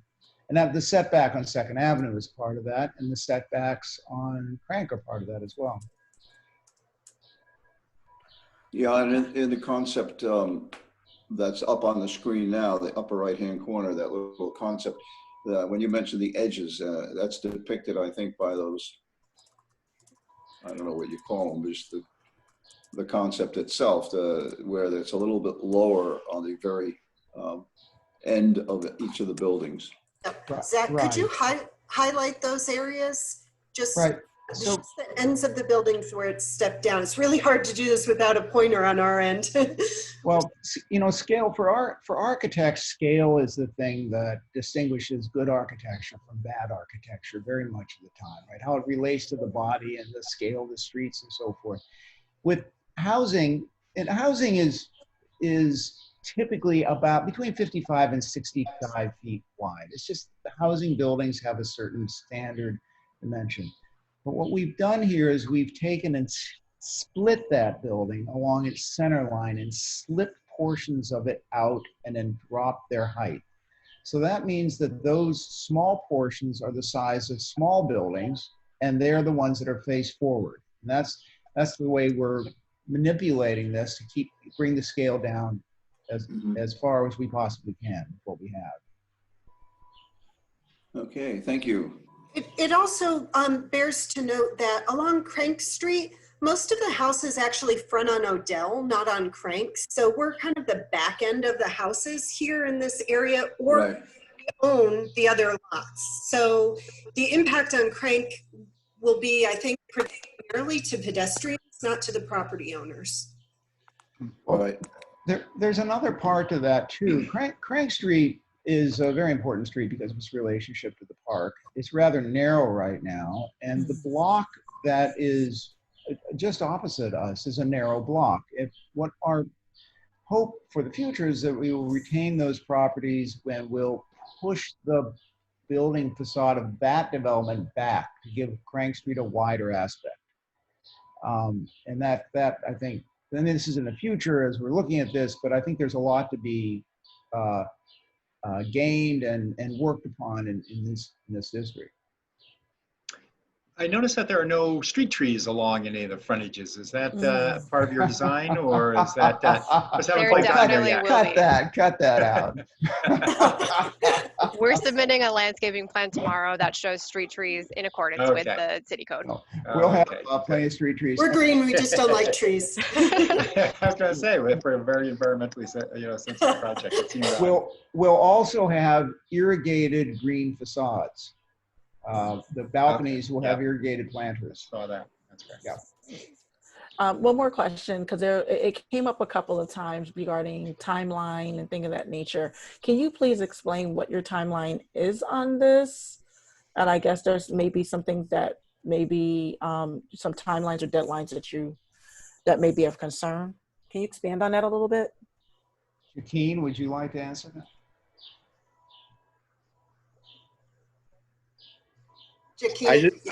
I just do what Stephanie tells me to do. Speak about the timeline. We need to get through the approval process in order to really get our investors excited and interested in funding this. And I think Joaquin can probably talk a little bit more to that end. I was told that I needed to race as fast as I could. We think that is likely meeting in the late summer, early fall, to have all of our approvals so that we are able to, ideally we would be constructing during the winter. We have to do excavation, but then we bring everything into the site so that we could open, I think spring of 2021 is the anticipated open date that we're targeting. And that's an aggressive goal. And Joaquin, you may be able to give a little more color to it as relates to your investor and different financing approvals. I apologize, I'm just not in the loop on that. Sure. So, at the core of this, we are in an opportunity zone. And so a portion of the financing and the funding that we're looking to get is structured around the timeline of December 31st. And so with the opportunity zones, we have to be at least site plan approval, ideally shovel in the ground before the year is over.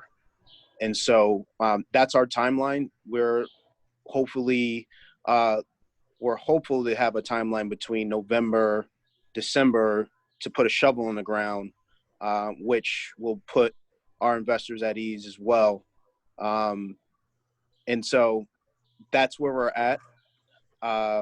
It's really about site plan approval for us and being able to communicate to the equity funds and equity partners that we are in a position to receive funds through Opportunity Zone.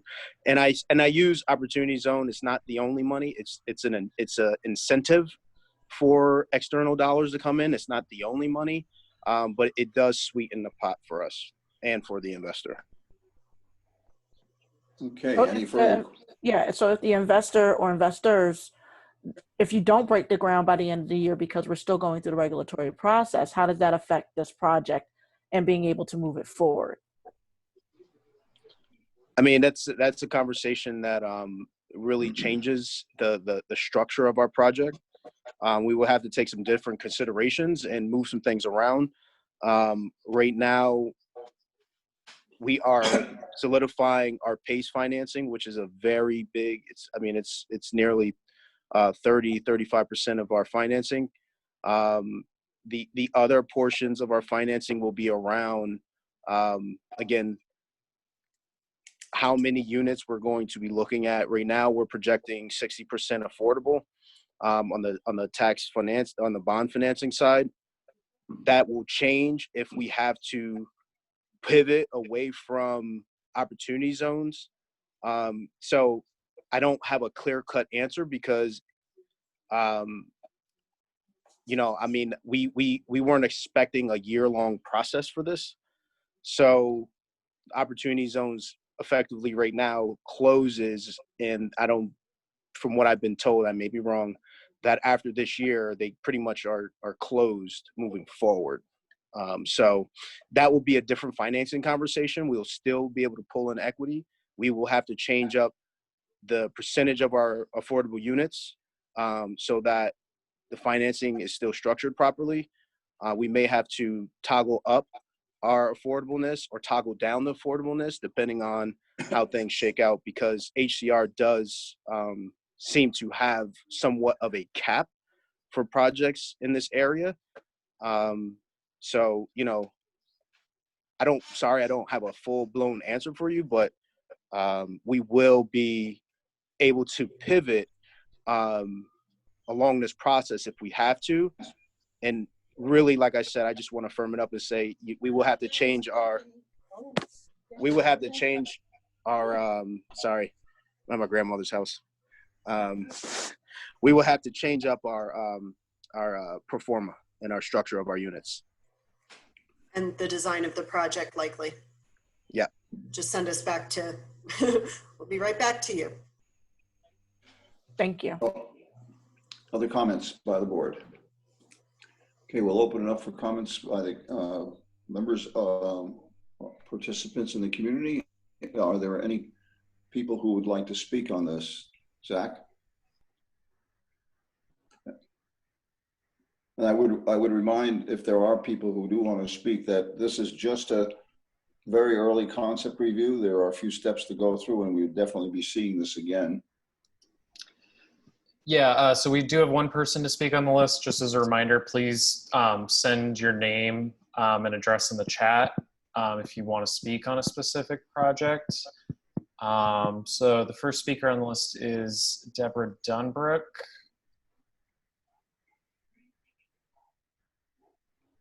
Ms. Dunbrook, are you there?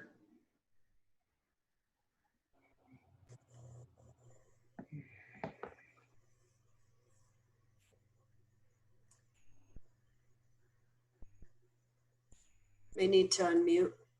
Yeah, I'm trying to unmute for her. Here, let me see if this helps.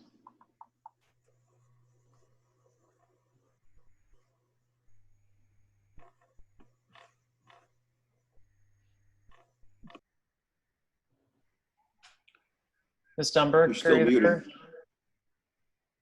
She's still muted. Let's see. She might be.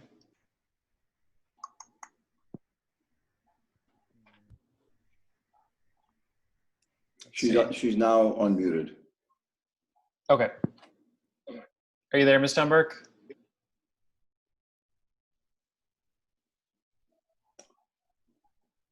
Well, her microphone shows she's unmuted.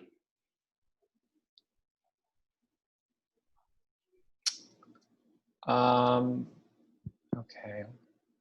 Maybe we can go on to another speaker and then come back to her. Yep. So the next speaker on the list, Ms. Dunbrook, I'm going to mute you just for the next speaker, but I'll try coming back to you once we are ready. The next speaker on the list is Ian Benjamin. Ian, are you there? I am. Can you hear me, Zach? Yep. So feel free to start, and I'll start the timer. Sure. So I'm very excited for this particular project. It's really great to see investment in this neighborhood in Albany, which has had a very, very long slide into disinvestment over many decades. And I also like to see the proximity to outdoor recreation and the location that's been chosen, which, while probably historically developed, is largely undeveloped at this point. The one note that I would like to make on the project at this time, as I'm sure it will morph in the coming weeks and months, is the slope of the hill where the project is proposed. I'm sure the applicant will have a structural engineer looking at the forces that'll be exerted on the hill. I would just like to emphasize that they do their due diligence, as I'm sure they will be, in determining the hill's capacity and massing and weight, such things I'm not particularly familiar with.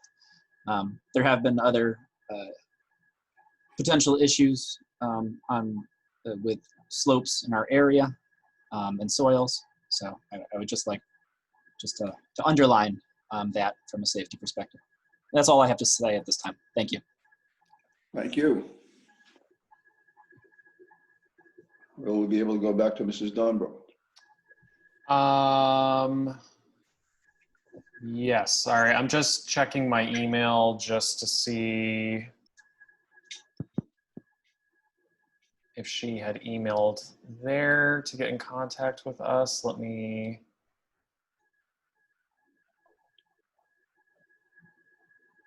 Ms. Dunbrick, are you there?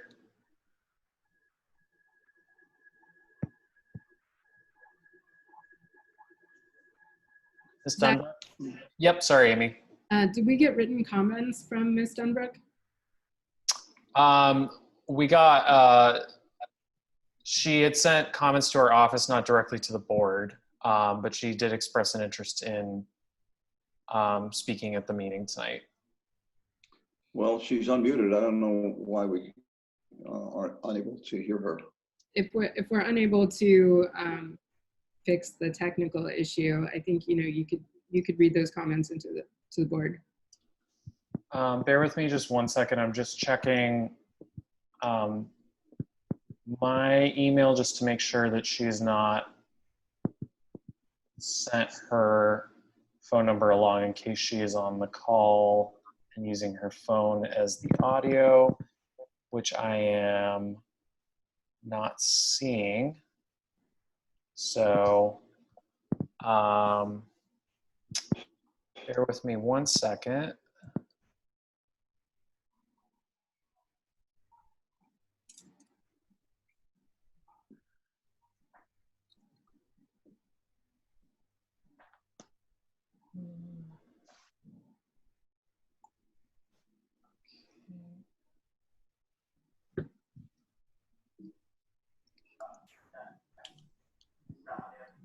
Is there anyone else signed up to speak? There's one other person.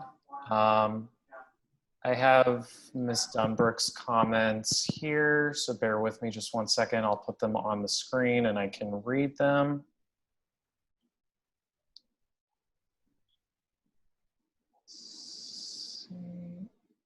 All right, there we go. Okay. Thank you for taking the time to consider our comments on the above proposed zoning amendment. In talking to several of our neighbors this month, we found out that not everyone knew about the zoning amendment change and had last heard of the proposed development over 2 years ago and not the new incarnation of the proposed project.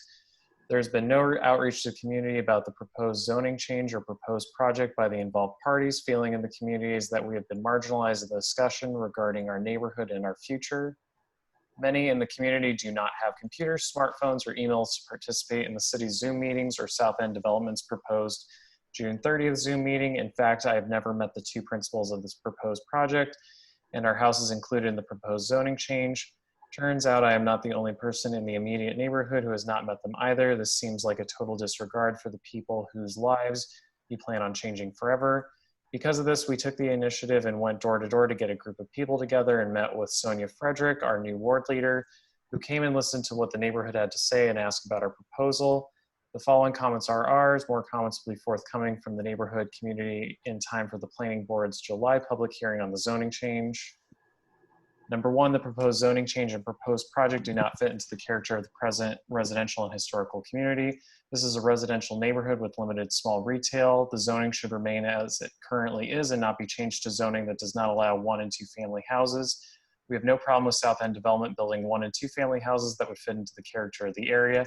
What would have happened with such residential density during this ongoing COVID-19 outbreak? With 1 and 2 family houses, people have the space to self-isolate with their families. During this outbreak, we have stayed safe in our neighborhood because people didn't have to interact within an area of 100 square feet of people We have backyards for people, their children, and dogs. 2, the visual impact of 4 7-story buildings will be disconcerting to say the least. They will dwarf the remaining homes and even the historic church adjacent to the proposed project. Infilling the lots with 1 and 2-story homes would blend in with the houses currently here and provide a nice blend of old and new architecture. 3, the traffic in this area is already an issue with school buses and delivery trucks to the Spark building on the corner of Crank and 2nd. School buses back up 2nd Avenue trying to get down Leonard Street. And at the end of the day, they back up in the opposite direction. The buses and trucks cannot make the curve on Seymour Street and use Scott Street to get from one street to the other. There have been accidents at Seymour and Leonard. There have been many accidents and near accidents at the intersection of 2nd and Leonard. The narrow streets and dangerous intersections will not be able to handle the additional vehicles of the 246 or more residential units, plus delivery trucks that will be serving the commercial, retail, residential component of this proposed project. In addition, there will be additional traffic due to the proposed commercial and retail businesses that have been mentioned in the project. 4, the local streets are narrow with residential parking, as well as the parking from the Spark Center. There are barely enough parking spots for the residents of the neighborhood on a daily basis, let alone parking for the apartment residents and people going to the proposed commercial and retail businesses. 2nd Avenue has parking on only one side of the street at a time, same as Crank. Leonard has parking on both sides except 1 day per week, but parking is limited due to garages, driveways, and school bus traffic. During winter, there is never enough parking for residents because of accumulated snow. 5, this proposed zoning change will change the neighborhood forever. If South End Development's proposed project never happens, the zoning change will open up the area to the 3 pages of disturbing permitted uses listed in the USDO. This is not fair to the homeowners in the area. Any proposed zoning change should be tied to the proposed project that needs that zoning change. It should not be separated from the project because of its impact on the neighborhood area. This separation of zoning from a project is being perceived as a land grab for whatever proposed project that might come along if South End Development's current proposed project fails to be built. Meanwhile, the neighborhood and occupied housing have been negatively affected. 6, people have chosen to live in the neighborhood. They have invested in their homes. They live in them and maintain them. They raise their families here. They enjoy their backyards and have space to be safe during New York State's quarantine for the virus. It should not be South End Development's decision to destroy a neighborhood that people have invested in and still continue to live in. What gives South End Development the right to destroy people's quality of life? Don't we deserve to choose where we live and not be driven out, or have to live with the proposed zoning change that will totally destroy the character of the place we choose to live and love? Please consider the proposed zoning change before the planning board and find it not appropriate for this neighborhood. Please leave the zoning as it currently is so that our neighborhood and quality of life is not destroyed by the zoning change. Please connect the proposed zoning change to South End Development's proposed project. If their project is not approved, then the zoning remains as it currently is. Thank you to the planning board for your attention to our comments. Take a breath. Sorry about that. I was trying to get that in as quickly as possible. Your 3 minutes are up. I know. I failed. It's certainly a thoughtful letter, and Ms. Dunbrook actually probably would not have 3 minutes to do all that. So it's good that you have the letter into the record. Yeah. And we would appreciate a copy of it. We did not hear about it. We had not seen that. So if you could forward that on, that would be helpful. Yep. So the next speaker on the list is Kara Macri. Kara, are you there? Yes, I am. Okay, I am gonna bear with me just 1 second. I'm gonna put up the timer. Can you see the timer? Yes. Okay, feel free to start whenever you're ready. Okay. I've already commented before, so I'm not going to go over all that again. I just wanted to say that I appreciate the slightly lower stories on 2nd Ave and some of the other lowering of the height there. That's great. Maybe a little bit more on 2nd would be great. They still really loom over those buildings. But my bigger question is about funding status and the time frame. I didn't know how the lots are going to be cleared and project is going to be done based on funding. It sounds like most of the funding's tied to either a certain type of housing unit or the energy incentives. And I didn't know, are you going to be clearing the lot and then building those buildings as you go? Or if you're clear cutting the whole area and demolishing all the buildings, what's kind of the plan if you don't get all of your funding? Hopefully you will, but if you don't, what then happens to all of that land, I guess. is really my question. And then it was to the planning board. I did have a question on whether the zoning can be attached to the project, kind of as Ms. Dunbrook had mentioned in her letter. And that's it. Thank you. Thank you. Other speakers? I don't believe we have any other Oh, and I'm sorry, Ms. Denbrook had messaged me. If the board doesn't mind, I can unmute her phone because she, I think, is using both a computer and a phone, but the phone for audio. Also, Zach, their hands raised in the attendees, Carolyn McLaughlin and Tom McFeeters. Yep. Yeah, I just mentioned that. So I'll leave that to the board on how they would like to proceed with that, whether they would like to hear Ms. Dunbrook or if we just want to continue to Ms. McLaughlin and Tom McFeeters. Let's proceed with Ms. Dunbrook, except that when she comes on, I would like to remind her that the letter was already written and that there'll be other opportunities. Okay.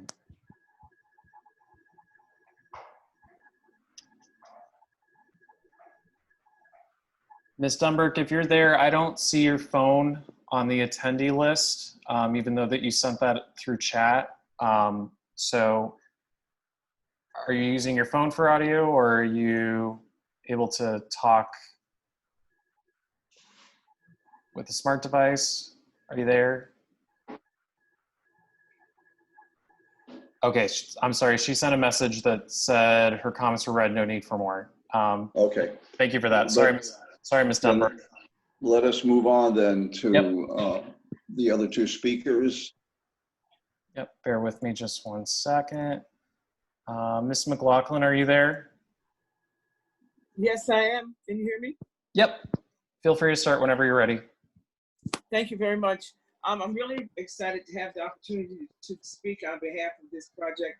I live a block and a half from this project and have lived in this community for 27 years.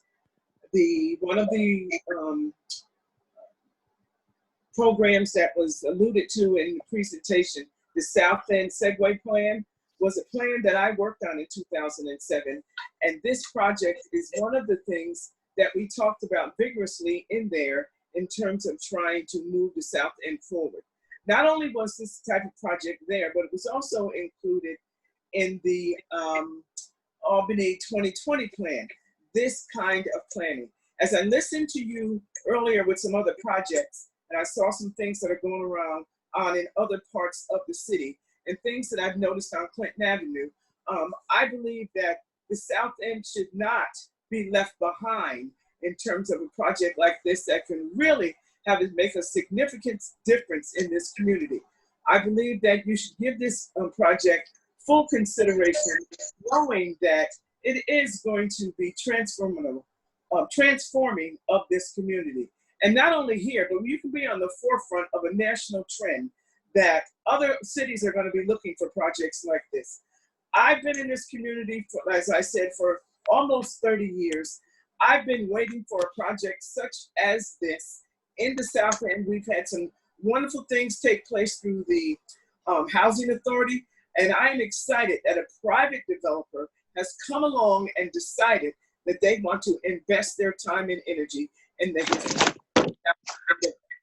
So I ask that you not leave any stone unturned in terms of trying to make sure that this project gets full consideration and a green light, because it is going to move this neighborhood forward.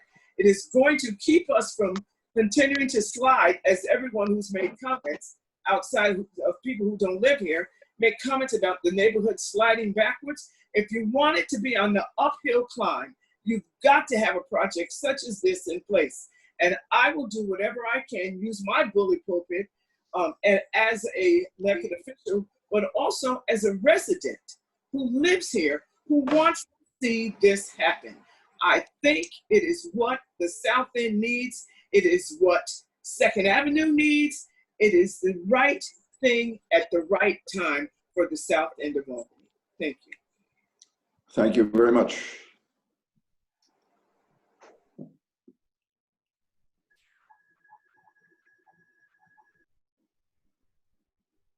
Bear with me just 1 second.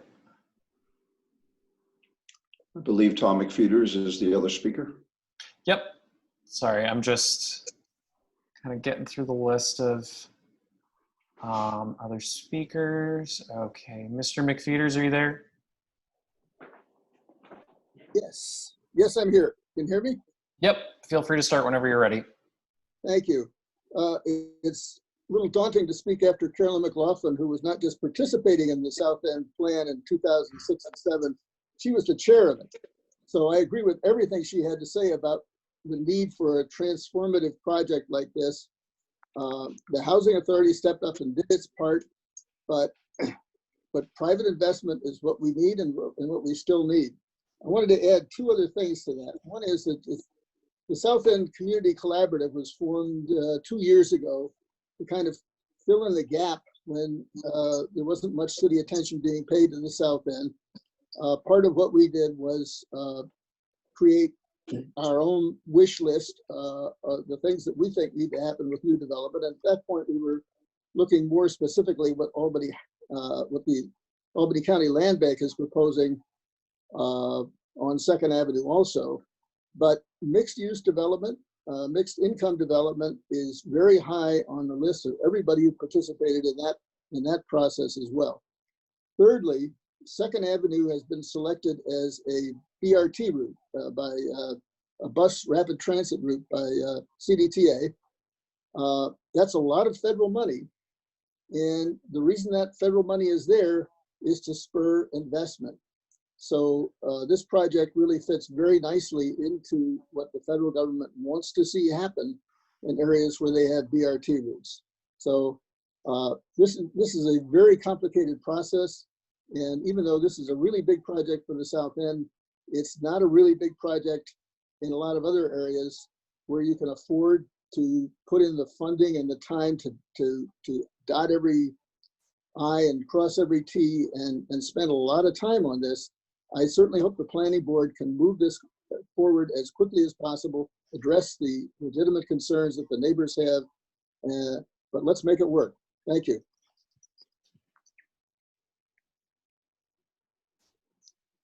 Thank you very much. Other speakers? I don't believe there are any other speakers. Let me confirm that.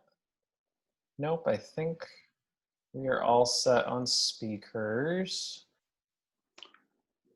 Okay, I then would ask the applicants if they have any comments and clarifications to anything you heard.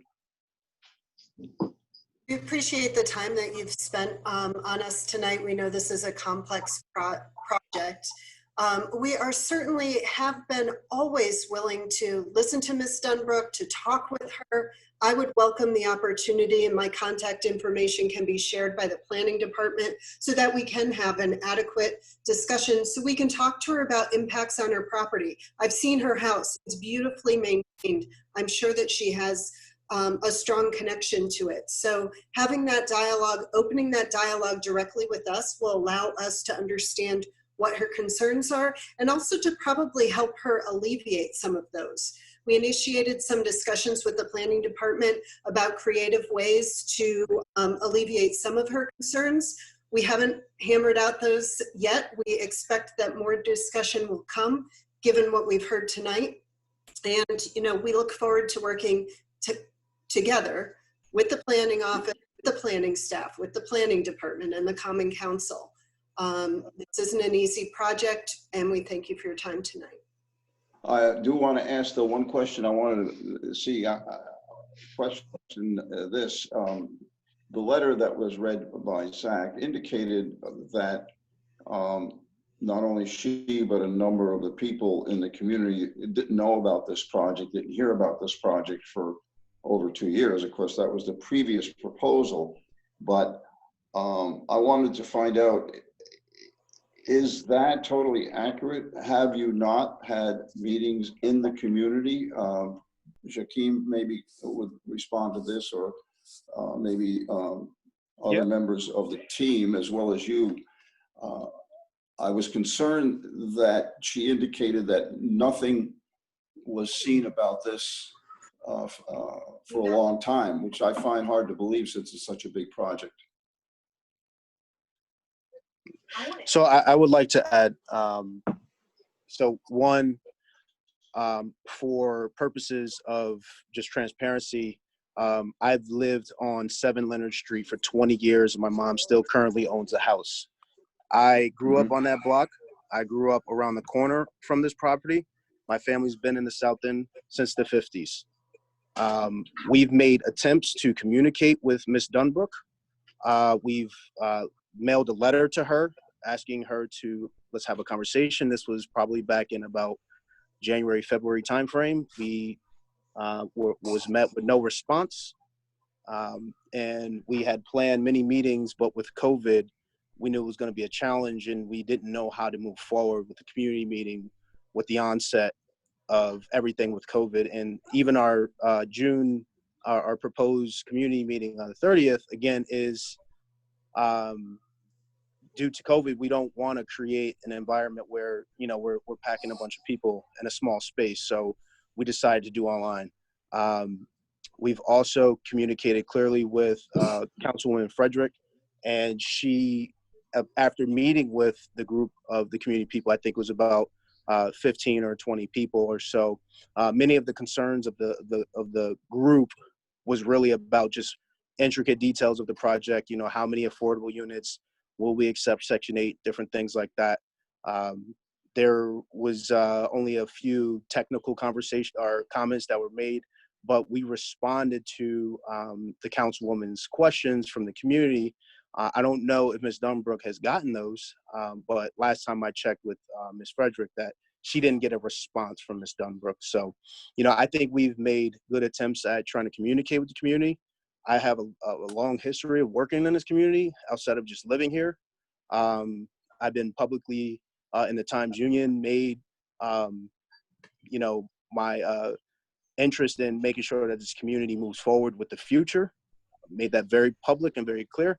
And I'll go back to my comment about living in the neighborhood. I've never seen this woman. You know, I don't know too many people that, I should say I know most of my neighbors that are over there. They don't seem to be the friendliest. I am engaged with Mr. James, and he met me with much aggression and said that he and his wife would not be interested in having a conversation with me or Corey Jones.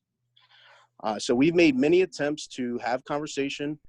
We've actually spoken to her neighbor, who's also one of the holdouts. And, you know, we made so many attempts, especially during the situation with COVID. I think we're kind of painted into a box where we really can't get out of due to some of the scenario that we're living in. We also had a meeting on May 14th, and that meeting had 88 participants, most of whom were residents of the South End. And we had a 2-hour discussion about the project at a point where we were listening to feedback and making changes before our submission on this. We'll have another meeting on the 30th, and we'll attempt to set up one-on-one conversations with anybody who's interested in doing that, if they would reach out to the planning department or us directly. Thank you. Okay.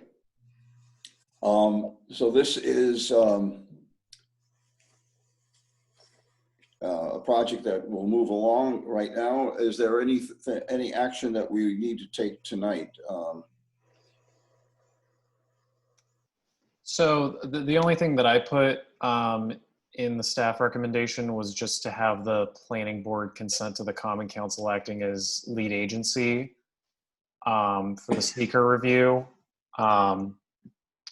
So, I mean, this is a little bit of a formality, but just to make sure that, you know, we have all of our ducks in a row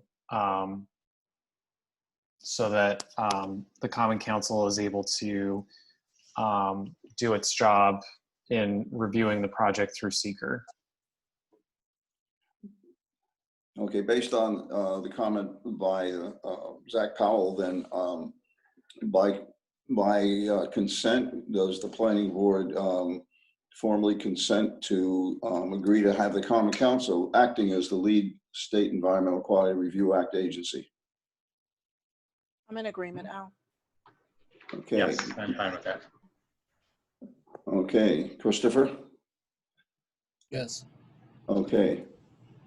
Thank you very much. Okay, well, look to see you again. Thank you so much. We appreciate the time tonight. Okay. The next project we will move on to is 244 State Street. This is the concept review of a major development plan that will convert an office building into 61 dwelling units. This building is located in the mixed-use community urban area. And this project, this is the first time we will be seeing it here at a planning board meeting. We have seen it at a workshop. Sometimes 244 State Street is known as 90 Swan, which is, and the building is at the corner of essentially Swan and State. Sorry, bear with me. I was trying to promote the presenter. Oh, I think Jason. Jason, are you there? Here. Okay. Yeah. Is it just you Yeah. presenting? It's me. I also have Rich Nolan here. And we also have Schnur Gopin, who's representing Man Realty. He should be on board. You see him there. Yeah, I'm just promoting Schnur to a panelist, so bear with me. And yep, so yeah, he's been promoted to a panelist, so feel free to start whenever you're ready. Okay. Okay, so you want to flip the slide. Okay, so here is 90 South Swan at 244 State Street. This is in the Center Square District, right across the street from the government, lots of government buildings.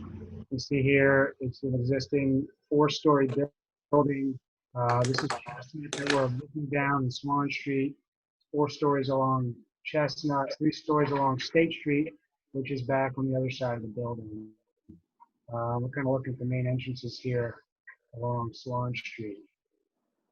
I mean, the proposal for this building, it's an existing office building, and we're just, we're not really proposing any changes to the exterior of the building. We were just looking at just converting it into 61 residential units. Here is the site. Not too much to say. You see the orientation. We can probably go to the next slide. Okay, so here is the proposed program for the first floor.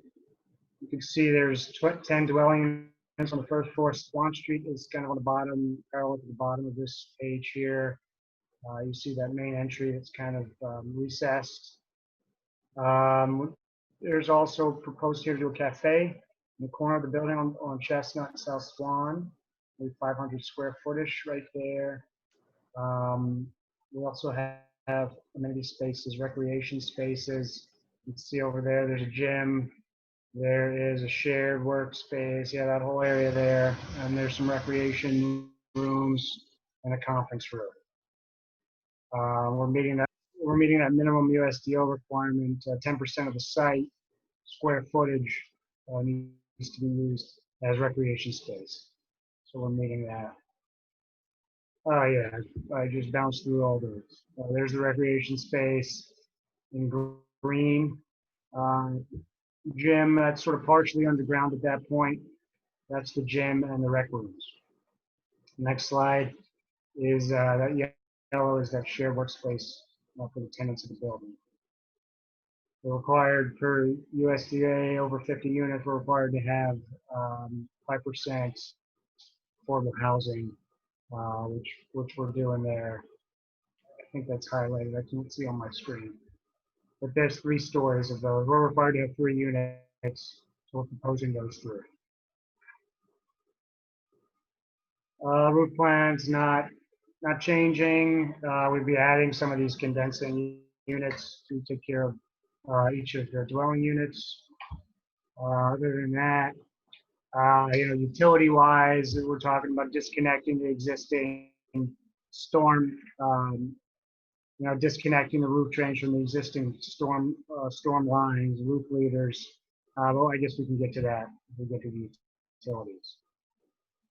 Elevations, like I said, these are not really changing, except I don't know if you can see there's some hatched areas on the windows there. We're talking about where the demising walls between units meet the exterior wall. We'll have to build a wall in front of that window and put film, an opaque film. There's very dark windows there, so it's not going to be much of a change. But so basically, these elevations are staying the same. Site planning here. Again, this is just a site plan. We can go on to the landscape. We're required to add street trees 35 feet apart here along Chestnut and along South Swan. There's an existing tree already along State Street. We still need to meet with the city forester to determine what trees those should be.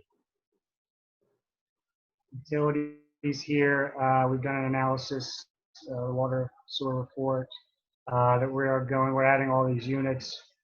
So we need to beef up the water line coming in, from the 2-inch line to a 6-inch line. So there'll be some utility work on the sidewalk and the street. Also the sewer line coming out, we've analyzed that and need to confirm that is a 6-inch line. And we're also required to put in a new storm line coming out of the building and connecting into the main on South Swan. So we're disconnecting the storm line from the existing sanitary. We're being asked by traffic safety to put in a crosswalk here. There's already a crosswalk up at the next corner at State Street and South Swan. But this is Chestnut and across South Swan, proposing this crosswalk and the required signage, advanced warning signs, necessary. There are one-way streets all around here. We can go next. We've been asked to look at the construction access. We're proposing on this end of the building, there's a stair right there, an entry stair on State Street. It's easy access to the elevator. The other doors, you're required to go upstairs. So we're proposing to block off during construction when vehicles need to make deliveries, to block off and have some temporary no parking along State here. Similarly, during any utility work that needs to be done in the sidewalk in the street, we're proposing these sidewalk closure signs. And similarly, in the road, you go to the next slide. The proper signage, the cones, what would be necessary while work is being done to utilities under the street. This is just a final image looking back down Swan. That kind of sums us up for now. Free to ask any questions.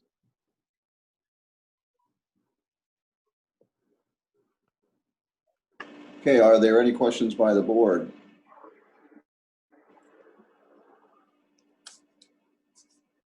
Oh, sorry about that. The one thing that comes to mind is parking. It's a fairly large number of units without any new parking. How are you thinking that will work itself out? Yeah, well, first, generally, we're kind of reducing the demand of parking. We believe this is an office building. Currently, there are about 20 people that are using the building. So we're assuming 60 units. These are small units. So we are increasing that from 20 to 60 potential cars around here. I don't sure you could talk to this, but I know Man Realty is in talks with some surrounding buildings to provide parking permits for residents. It's being talked about, and they're talking to the surrounding residents or surrounding buildings to make agreements. Okay. Yeah, I mean, it was the way that we're looking at the building is that as an office building before, 40,000 square foot, this is, at 100 square foot per person, 400 people.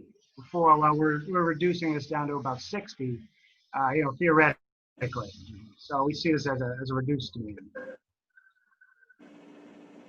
You don't think it will be a kind of a detriment? People, it won't make people think twice about renting, or do you think there'll be? I mean, I think, I think if people are offered that option to, have a permit to, well, they can park on the street or have a permit to park in one of these adjacent buildings if an agreement is made. Okay. I think that would work well. So I just want to expand on that a little bit. You said that you're looking at provisions for parking. Are you looking at like neighboring parking lots? Like, can you expound on that a little bit? Shanir, are you on there? You might be able to address this a little more. Okay, he was, in lieu of him speaking, unless he comes on, he just looking for the email from him. He was talking to 2 Commerce Plaza at maybe it's at the corner of 99 Washington Street. I'm not sure what building that is, but he was in talks with the owner. Mm-hmm. I believe it's a business that closes up at night and the people go home. So he was trying to get the owner expresses willingness to allow him to work out a deal with him to have parking there. If we could get him on the line, we could expand on that, but I know he did express his willingness to rent those spots out at night after 5 o'clock. That's an interesting point because there are probably thousands and thousands of empty parking spaces around this building at night. Right. Oh, okay. Well, then everybody. So if we can make that work.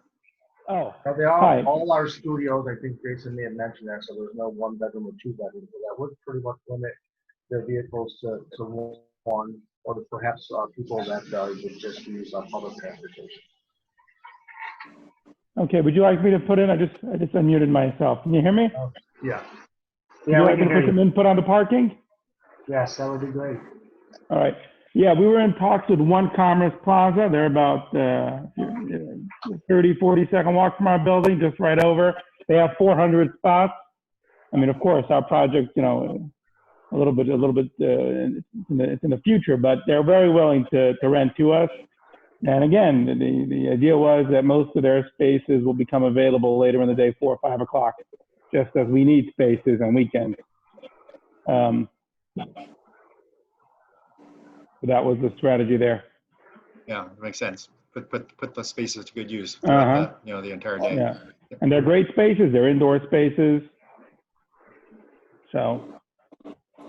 Can you explain whether the common uses in the building are going to be open to the public or just to the tenants?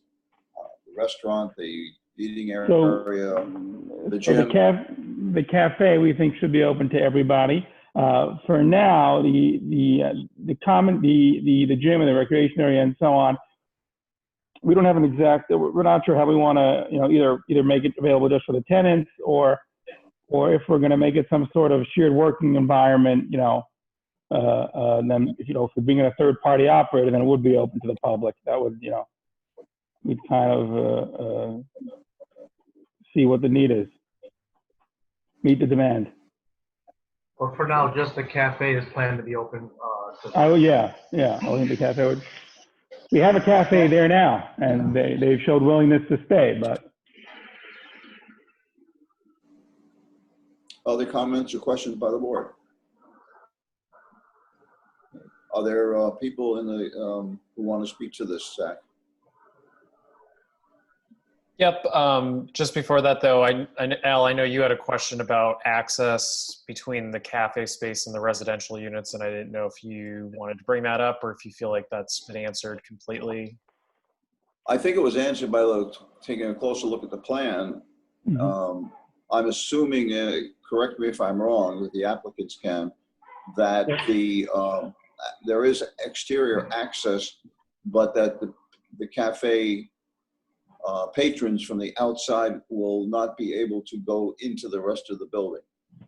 That there'll be some kind of That is correct. Yeah, I think, Al, when you were right looking at that plan, there's a door that would need to be added in a hallway to, there would need a keypad or something that would just be accessed by the residents and prevent the public from going to the rest of the building. Okay.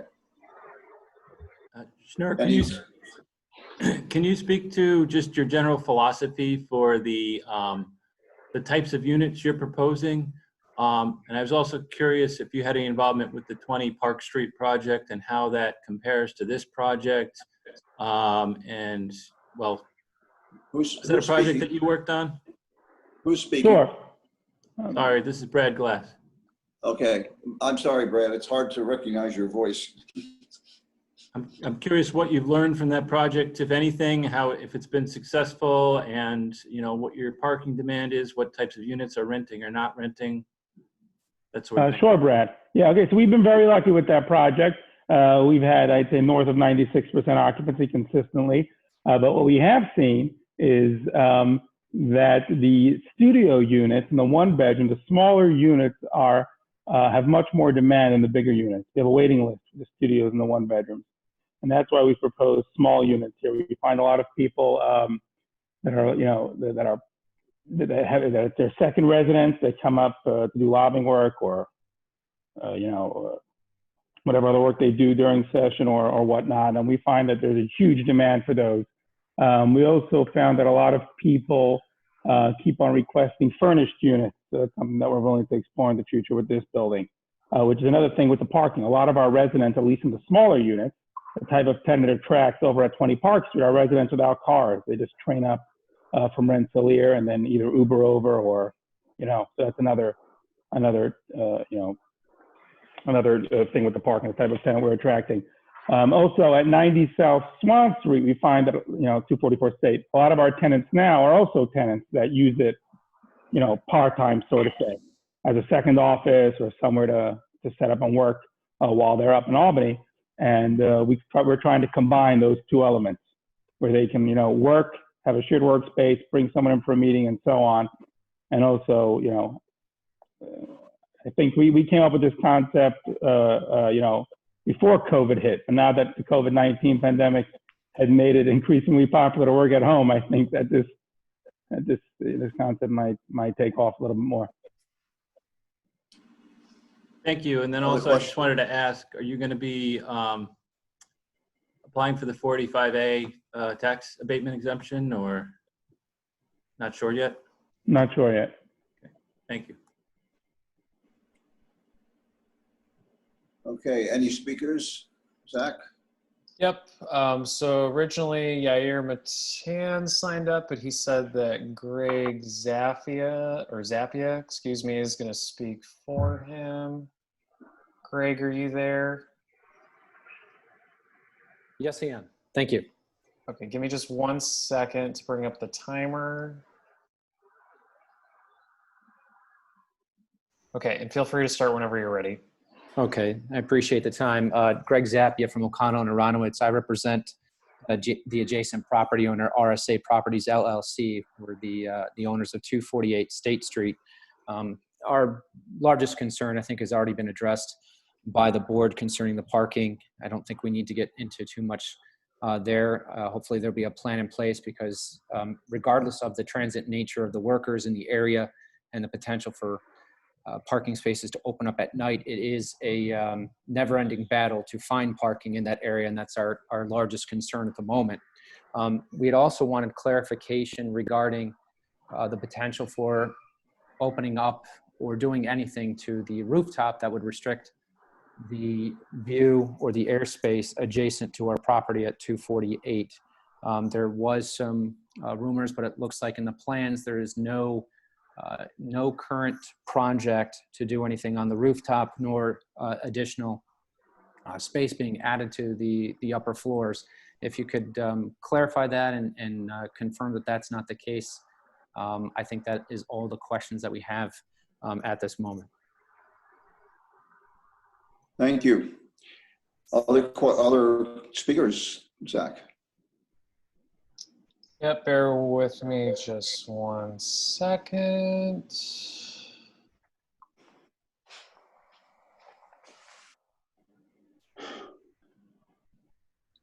Marcella, are you there?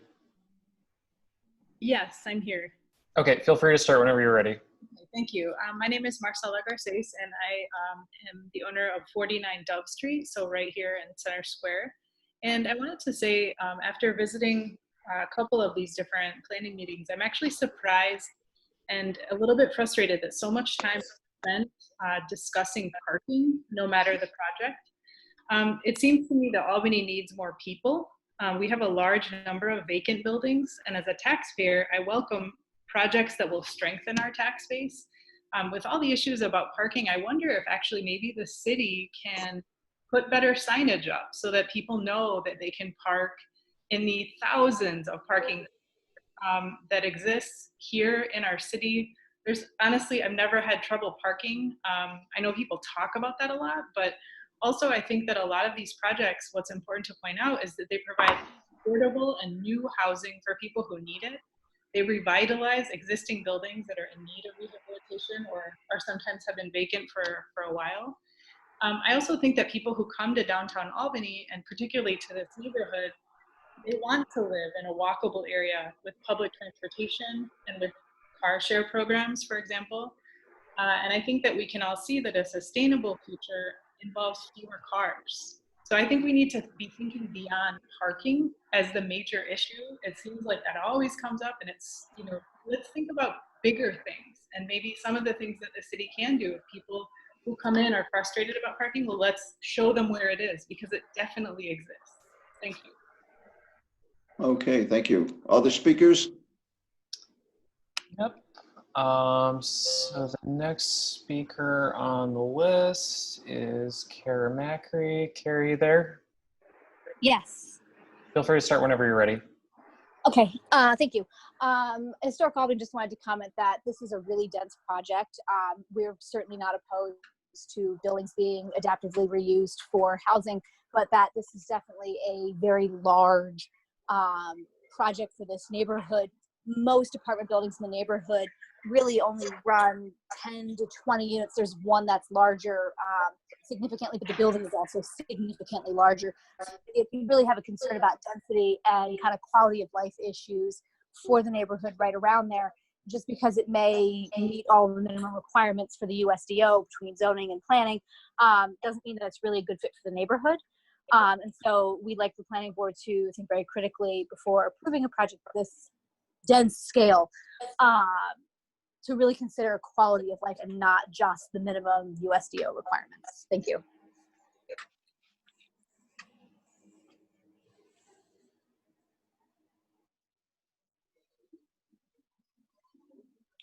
If you're looking for other speakers, in the meantime, if there are other speakers, I would just remind them that this is a concept review and there'll be other opportunities to speak to it when it gets a little bit more solid.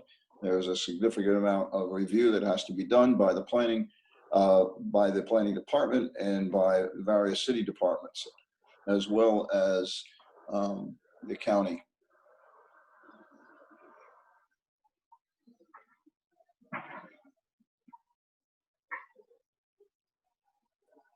Are there other speakers, Zach?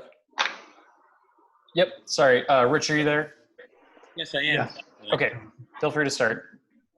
Thank you. My name is Richard Berkeley, and for transparency's sake, I want to observe first that I am a tenant in the building right now. I live in the neighborhood, so I comment as a tenant and as a neighbor. I wish to also add that although I am the chair of the Board of Zoning Appeals for the City of Albany, I do not speak in that role at all tonight and not talk about zoning issues. So I just wanted to make a few observations. Obviously this is a early concept review, but I think it's important for the neighborhood to be concerned and the planning board to inquire into what has happened with the asbestos that was in the building and for which the Department of Labor issued a stop work order. I haven't seen whatever the outcome of the Department of Labor's action with the owners was, or if the rest of the asbestos has been remediated properly, but that was something that has left one would believe a great deal of asbestos still in the building and will require a very sensitive development going forward. Second, I think that the building may be overdense, although that is for the Center Square neighborhood to speak to, I think, more strongly, since I'm on the record as being in favor of micro units in other parts of the city. But I think the affordable housing in this building is important, but it is substantially undersized. Studio apartments for affordable housing is the least desirable and the least necessary affordable housing in the city. 2 and 3 bedrooms are much more important because good apartments in the 2 and 3 bedroom size are very difficult to get in the affordable housing range in the city of Albany. I would also leave aside the issue of parking, although it may be possible to park at night. The folks who will live in this building, to the extent they have cars, will want to leave their cars in the parking lot and walk to work or walk from this building to other parts. There's no outgoing commuting like you might see in other places, so night-only parking will probably not be sufficient. I would also be very careful to look at the utilities issue, the water problem, and also the sewage problem, because that's an area of substantial fragility in Albany's infrastructure and backing up problems during heavy rains. I would suggest that a blue roof and potentially a green roof be added, but in any case, that water handling be considered very strongly with this building. Lastly, I would say that while the building may not look like it's historically important, I am told that it is one of very few buildings built by a notable architect of schools in the capital region. This is the last one that is existing, and I would hope that Historic Albany and the Historic Resources Commission would take a look at that. Other than all those things, I think this is just a case where, as it goes through concept, there are a number of difficult questions that the neighborhood will ask. And I wouldn't be surprised, quite honestly, if Center Square went to the route of bringing a lawsuit against whatever the final decision is. Although I'm not a resident of Center Square, I don't think it's a surprise that this might happen. Thank you. Thank you. No other speakers on the list. Okay. All right, this is a concept review. Is there any points that the applicants want to raise as we close this out? I'll just finish it up. Just to remind people that this is an office building. It could be, if it doesn't get approved for 60 units, it could very well be ramped up again to have up to 400 people back in it as office buildings, which in my mind create more demand for parking and more congestion. At this time, there's no plans for any rooftop amenities, so that roof should not be blocked. As far as asbestos goes, that's not really related to whether or not an apartment should go in there. I mean, if there is asbestos there, of course, that would have to be cleaned up under current law. Mm-hmm. As far as affordable housing being 2 or 3 bedrooms are more wanted. Well, these are all studios. I'm sure there's people out there that would like to have a studio apartment that are single. Not everybody has families or wants a 2 or 3 bedroom or needs that. Water and sewer in the building, that's going to be addressed. We'll make sure that the water and storm lines are separated, for example. We're not opposed to doing a blue roof. From my understanding, as long as we're not increasing the water usage by more than 2,500 gallons a day, that wouldn't be mandated. And as far as historic, I think we stated earlier, there's going to be no external changes to the building. with the exception of maybe having to provide some tint on windows, but that tint can be made so it's not noticeable from the outside. So we're not planning any exterior changes. And I think that's all I had for now.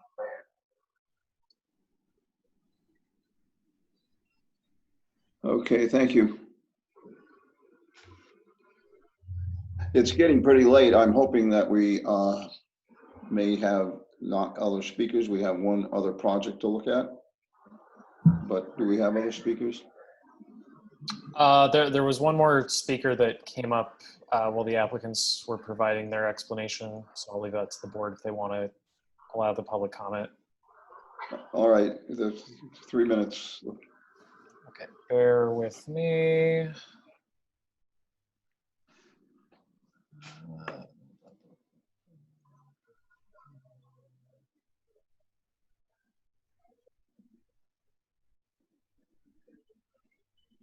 Ian, are you there? Yes, I am. I'll keep this real short, Al. I live not too far. This is Ian Benjamin from 134 Jefferson Street. I live in Hudson Park, the adjoining neighborhood to Center Square, where this renovation to residence is occurring. I'm generally in favor of this project. It's good to see further residences in this area. I thought the office use was also appropriate. I think the residential use is appropriate as well. It's a highly walkable neighborhood. You can walk to all of your needs here, and you can also walk to your work. I believe that the intent of the applicant to create largely studios that will function as work-live spaces is absolutely appropriate for this particular location. Being across from the Empire State Plaza, most specifically the Swan Street building, this particular use in that building seems to me a good fit. I wouldn't necessarily think the same of other areas in Center Square, but for this building, I think it's very appropriate. There are many people who work in the Capitol, on the Empire State Plaza, on Washington Avenue, government workers coming up from the city, coming from other places who are here 3 to 5 days a week, who are looking for a place that will be a live-work function, who come up via the train and then Uber to their places. This is something that I've seen is quite common in that particular area. And with that, I conclude my comment. Thank you. Thank you very much. Okay. We will move on to the next project, which is 60 Colburn Avenue. This is a project that is proposed to be a mixed-use project of 48 dwelling units and about 4,800 square feet of retail space in 2 separate buildings. This is a concept review, so we'll be seeing this more than once. We have seen this at one of our previous workshops. We also have seen a previous iteration of this project. It has changed since we saw it originally. We ready for a presentation? Yep, I just got unmuted. Dan Hirschberg for the applicant. Tony DeThomas is on too. I'm sure he can comment if I misstate anything. The project is significantly changed. You saw an iteration of this over 2 years ago, and you saw one earlier on in this iteration, and the plan has significantly changed. There was a single building. The existing site didn't change. It's still that area, Anthony Street, and which is the entrance to Westgate Park, Colvin Avenue, and the vacant areas between 50 Colvin, which the applicant also owns, and Anthony Street. Next, the aerial photo of it. This is the area. This is where the dog walk park is. This is the parking lot behind 50 Colvin.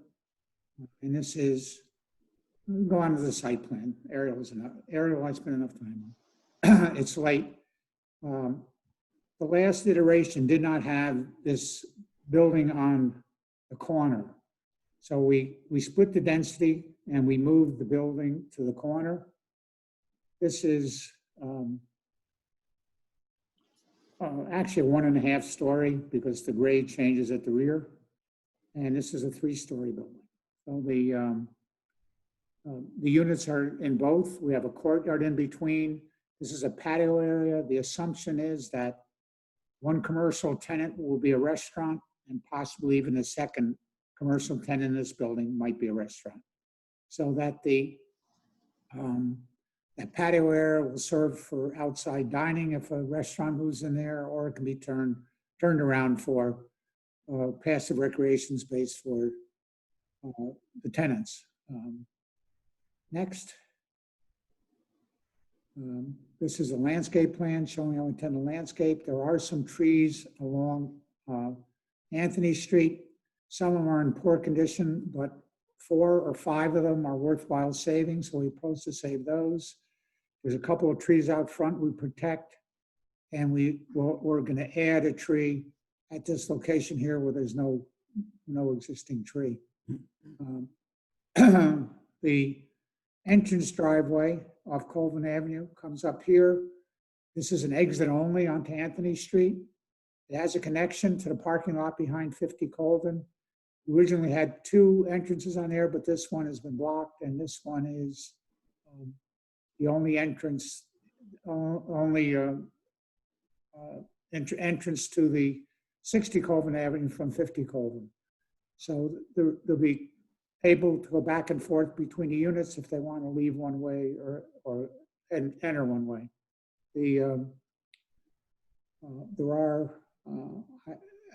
It'll be nicely landscaped. We'll have some space on it. We use some space between the sidewalk and the building and the right of way. We like permission to put some landscaping out there. Next, the parking table indicates that by our computation, we're required to have 63. We're providing 70, which is within the 15% overage that we're allowed to have. We are claiming something for shared parking between the restaurant and general retail, and we're claiming something for proximity to transit. Post-site coverage statistics are shown over here. The pervious area remains at 28%. Next. This shows our computation of passive recreation area. There's a fitness center inside. There's a courtyard area here. There's some areas alongside the patio which we put retaining wall so they're level, so that we have spaces for some benches in there so that passive recreation. And the last portion is the dog walk park. Actually, the dog walk park encroaches over our property. The applicant's willing to retain it as a dog walk park for the city without moving it. We like the capability of our tenants to use that area too. There's an area outside the fence which can also be used by them for the same purpose. Next. I have another one. This is the rendered elevation view coming down Colvin towards Anthony Street. This is the 3-story building, and this is a smaller building on the corner of Anthony Street. Next. And this is an elevation view from the rear of the buildings. If you're looking from by the dog walk park is, this is the shorter building, which is like 1 story from the back, although it's 2 stories from the front.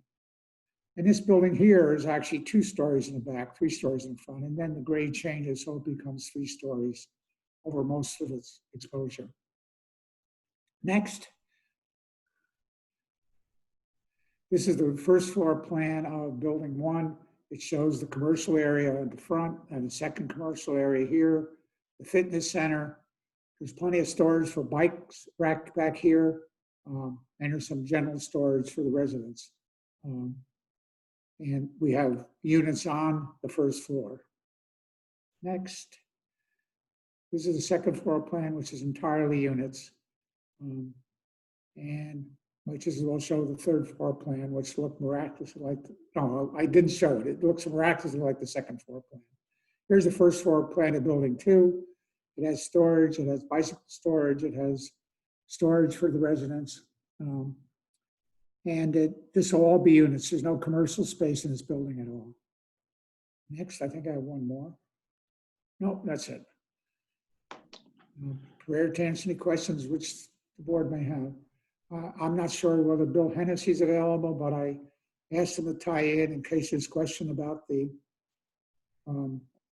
status of the site environmentally. I did share with the planning staff 2 reports that Bill Hennessy made, showing that's suitable for the use for which it's intended. Bill's permitted to speak as well as Tony. So. Okay. Questions by the board? I have one just to start off with in reference to the soil borings and the analysis and the tests that have been reviewed. That is, I believe, on what would be the northeast part of the site. Is that correct?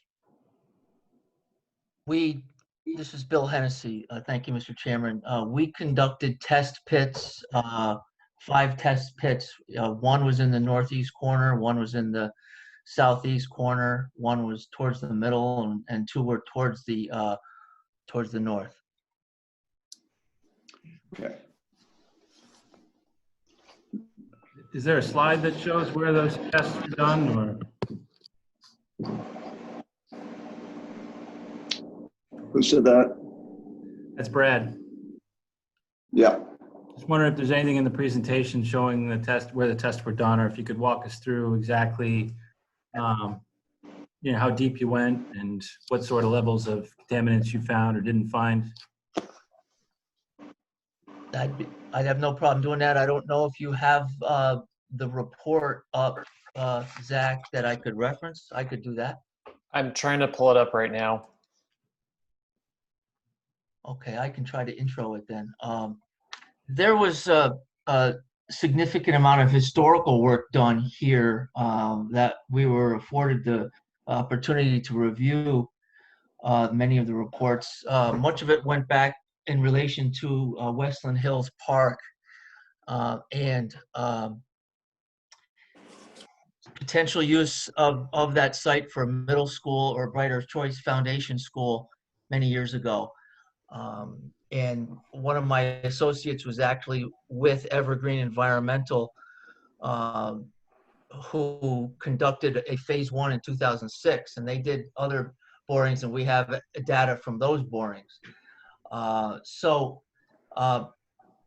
We sought to make sure we did test pits where significant excavation was occurring, and we did not detect any contaminants above New York State guidelines for soil contamination.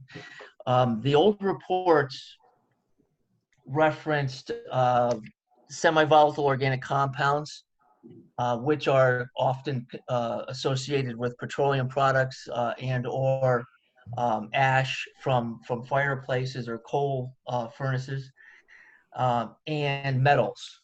There was detection of metals such as lead and arsenic in the soil at the Westland Hills section. So we tested those compounds in our borings, and we did not detect any levels above state guidelines. The state has a set of guidelines that are referred to as Part 375 guidelines, and they allow certain types of soil contamination at levels considering the source. Meaning, if it's an industrial area, they recognize that some of the existing in situ, some of the existing soil may exhibit a contamination level higher than a residential area. So they have levels that are representative of those areas. And that table right there is perfect, Zach. That describes the levels in color of what the state would allow. So a typical semi-volatile organic compound, as this table presents, that often shows up is some of the compounds that often get associated with a petroleum product that has deteriorated, or a coal ash product, and it would be like the benzo A anthracene and the benzo A pyrene. And if you look under the unrestricted use column, that is the column that is the most restrictive of allowances. And the closest we came to anything would have been 120 benzo A anthracene, 120 parts per billion. So it's still less than 20%, almost 10% of the potential contaminant. This would not qualify us to be a brownfield if the state wanted to consider us to be a brownfield for cleanup. We wouldn't qualify because we don't have enough contamination. So the state would not request or require a cleanup of the soil if it is certainly less than their guidelines. That is what we found, and that is what we found in the 2006 Dente Evergreen Environmental Assessment. In a nutshell, that is what we detected. Our test pits, Brad mentioned, these test pits went basically 5 feet deep at the site. So we're confident that that's just this set of test pits. The 2006 test pits went deeper, and we just did not find anything that would cause any concern for future use on the site. And you feel that if we asked a comparably qualified individual to whether this was an accurate number of pits and depths and exploratory investigation, that they would agree that this was sufficient and no more investigation is needed? Or do you feel, well, I'll leave my question at what I asked. No, I think together with the historical information, yes. Here we have 5 test pits that sought to get a general understanding of that area. If you go back to the prior reports, Clough Harbor did 10 test pits in our area. The 2006 phase 1 that Evergreen Testing did, they did 12 test pits in this same area. So that's roughly 20 to 25 actual soil sampling events that occurred in the property. Taken all together, each level of study was basically indicating that no concern to the site was expected. And could you provide us with a table as well as a map that shows not only your test pits and results, but the cumulative results of all the reports that have been completed? Yes, I could provide a map of my own if I need to make it, or I could provide their maps. I'd have to check on some of the ability to reuse someone else's information such as that. But yes, I can do that. Okay, thank you. Other comments, questions from the planning board?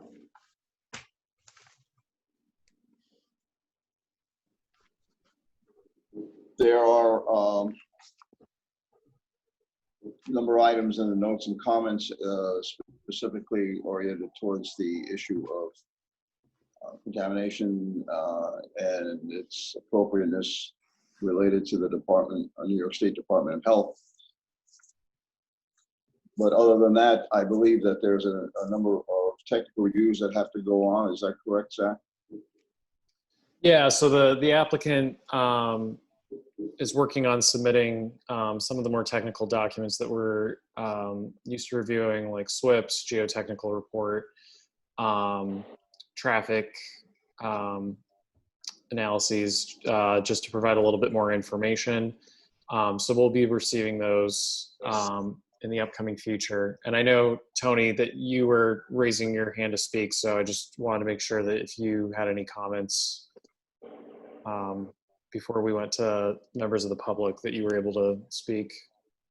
I thank you, Zach. I just wanted to say that I was the one digging the test pits, and we were there not only with associate of Bill's, but I was also there with the soils engineer, and I believe that we were digging down to we were digging down 10 to 12 deep, 10 to 12 feet deep, not just 5 feet. And I just wanted to clarify that. And I believe that that depth is listed in the reports. That's really all I wanted to say. All right. I assume we have speakers. Yep.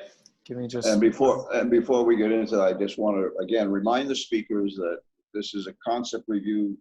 We will be seeing this project again at the next meeting, and I'm sure at the next workshop as well. Okay. So there'll be plenty of time to make comments at that meeting also.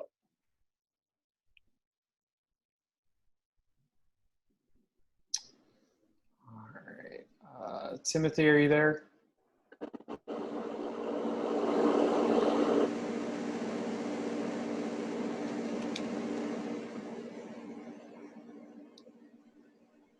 Timothy Looker, are you there? Yes. Okay. Yes. Can you hear me? Yep. Okay. Feel free to start when you're ready. I'm ready. Okay. As far as the track, I've been retired for about 3 years, and I do a lot of walking now. And the traffic there on the street is there's considerable amount, especially at rush hour. And it'll probably be a while before you'll get a appropriate study because of the virus situation. I think that's a concern. And there's also a fair number of jaywalkers already around there. And if we have more people there, there's going to be more people crossing the street. A lot of people don't. If you had a stoplight there and everything, a lot of people still don't pay attention. And also the pedestrian signals at Central and Colvin, they are frequently not functioning. And then my last point is that are these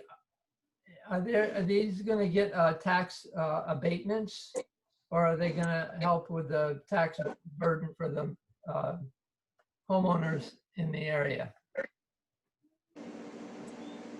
And those are my points. Thank you.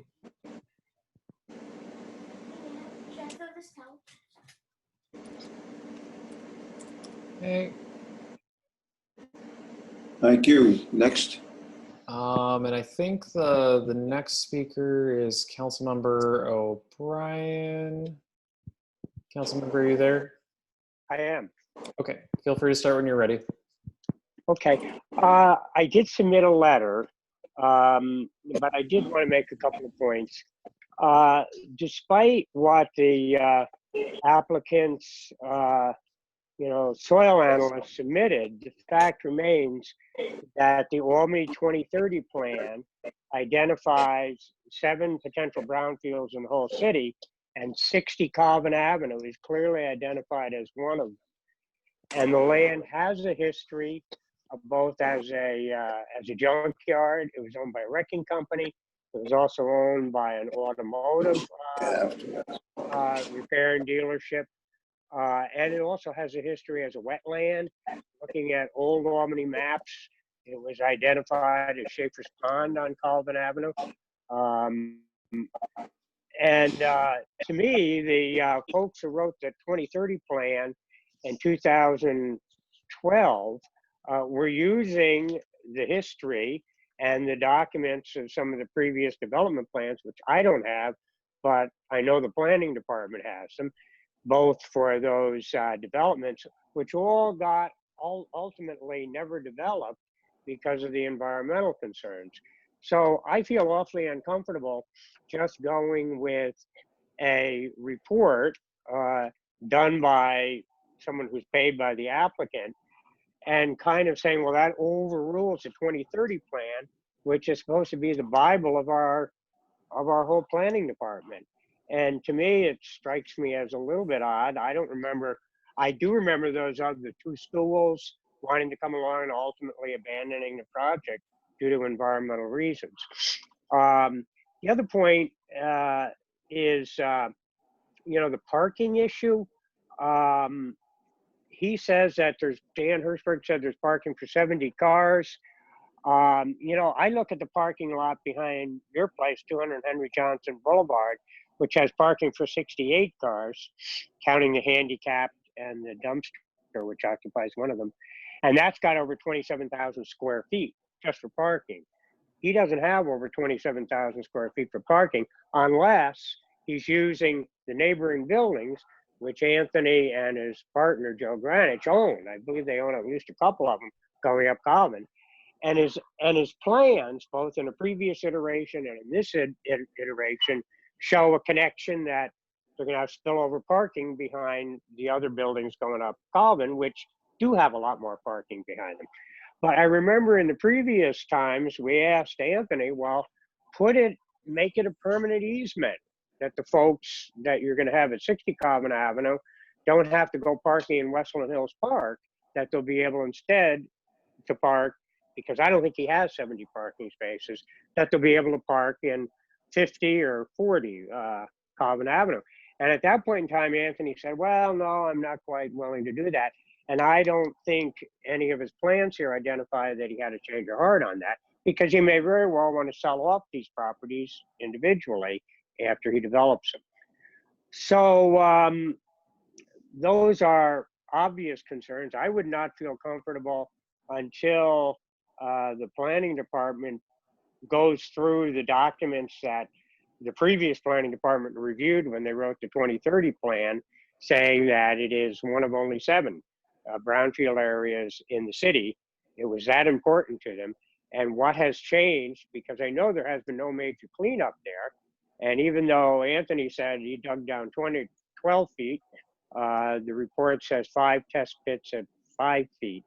So it could very well be that they're missing something.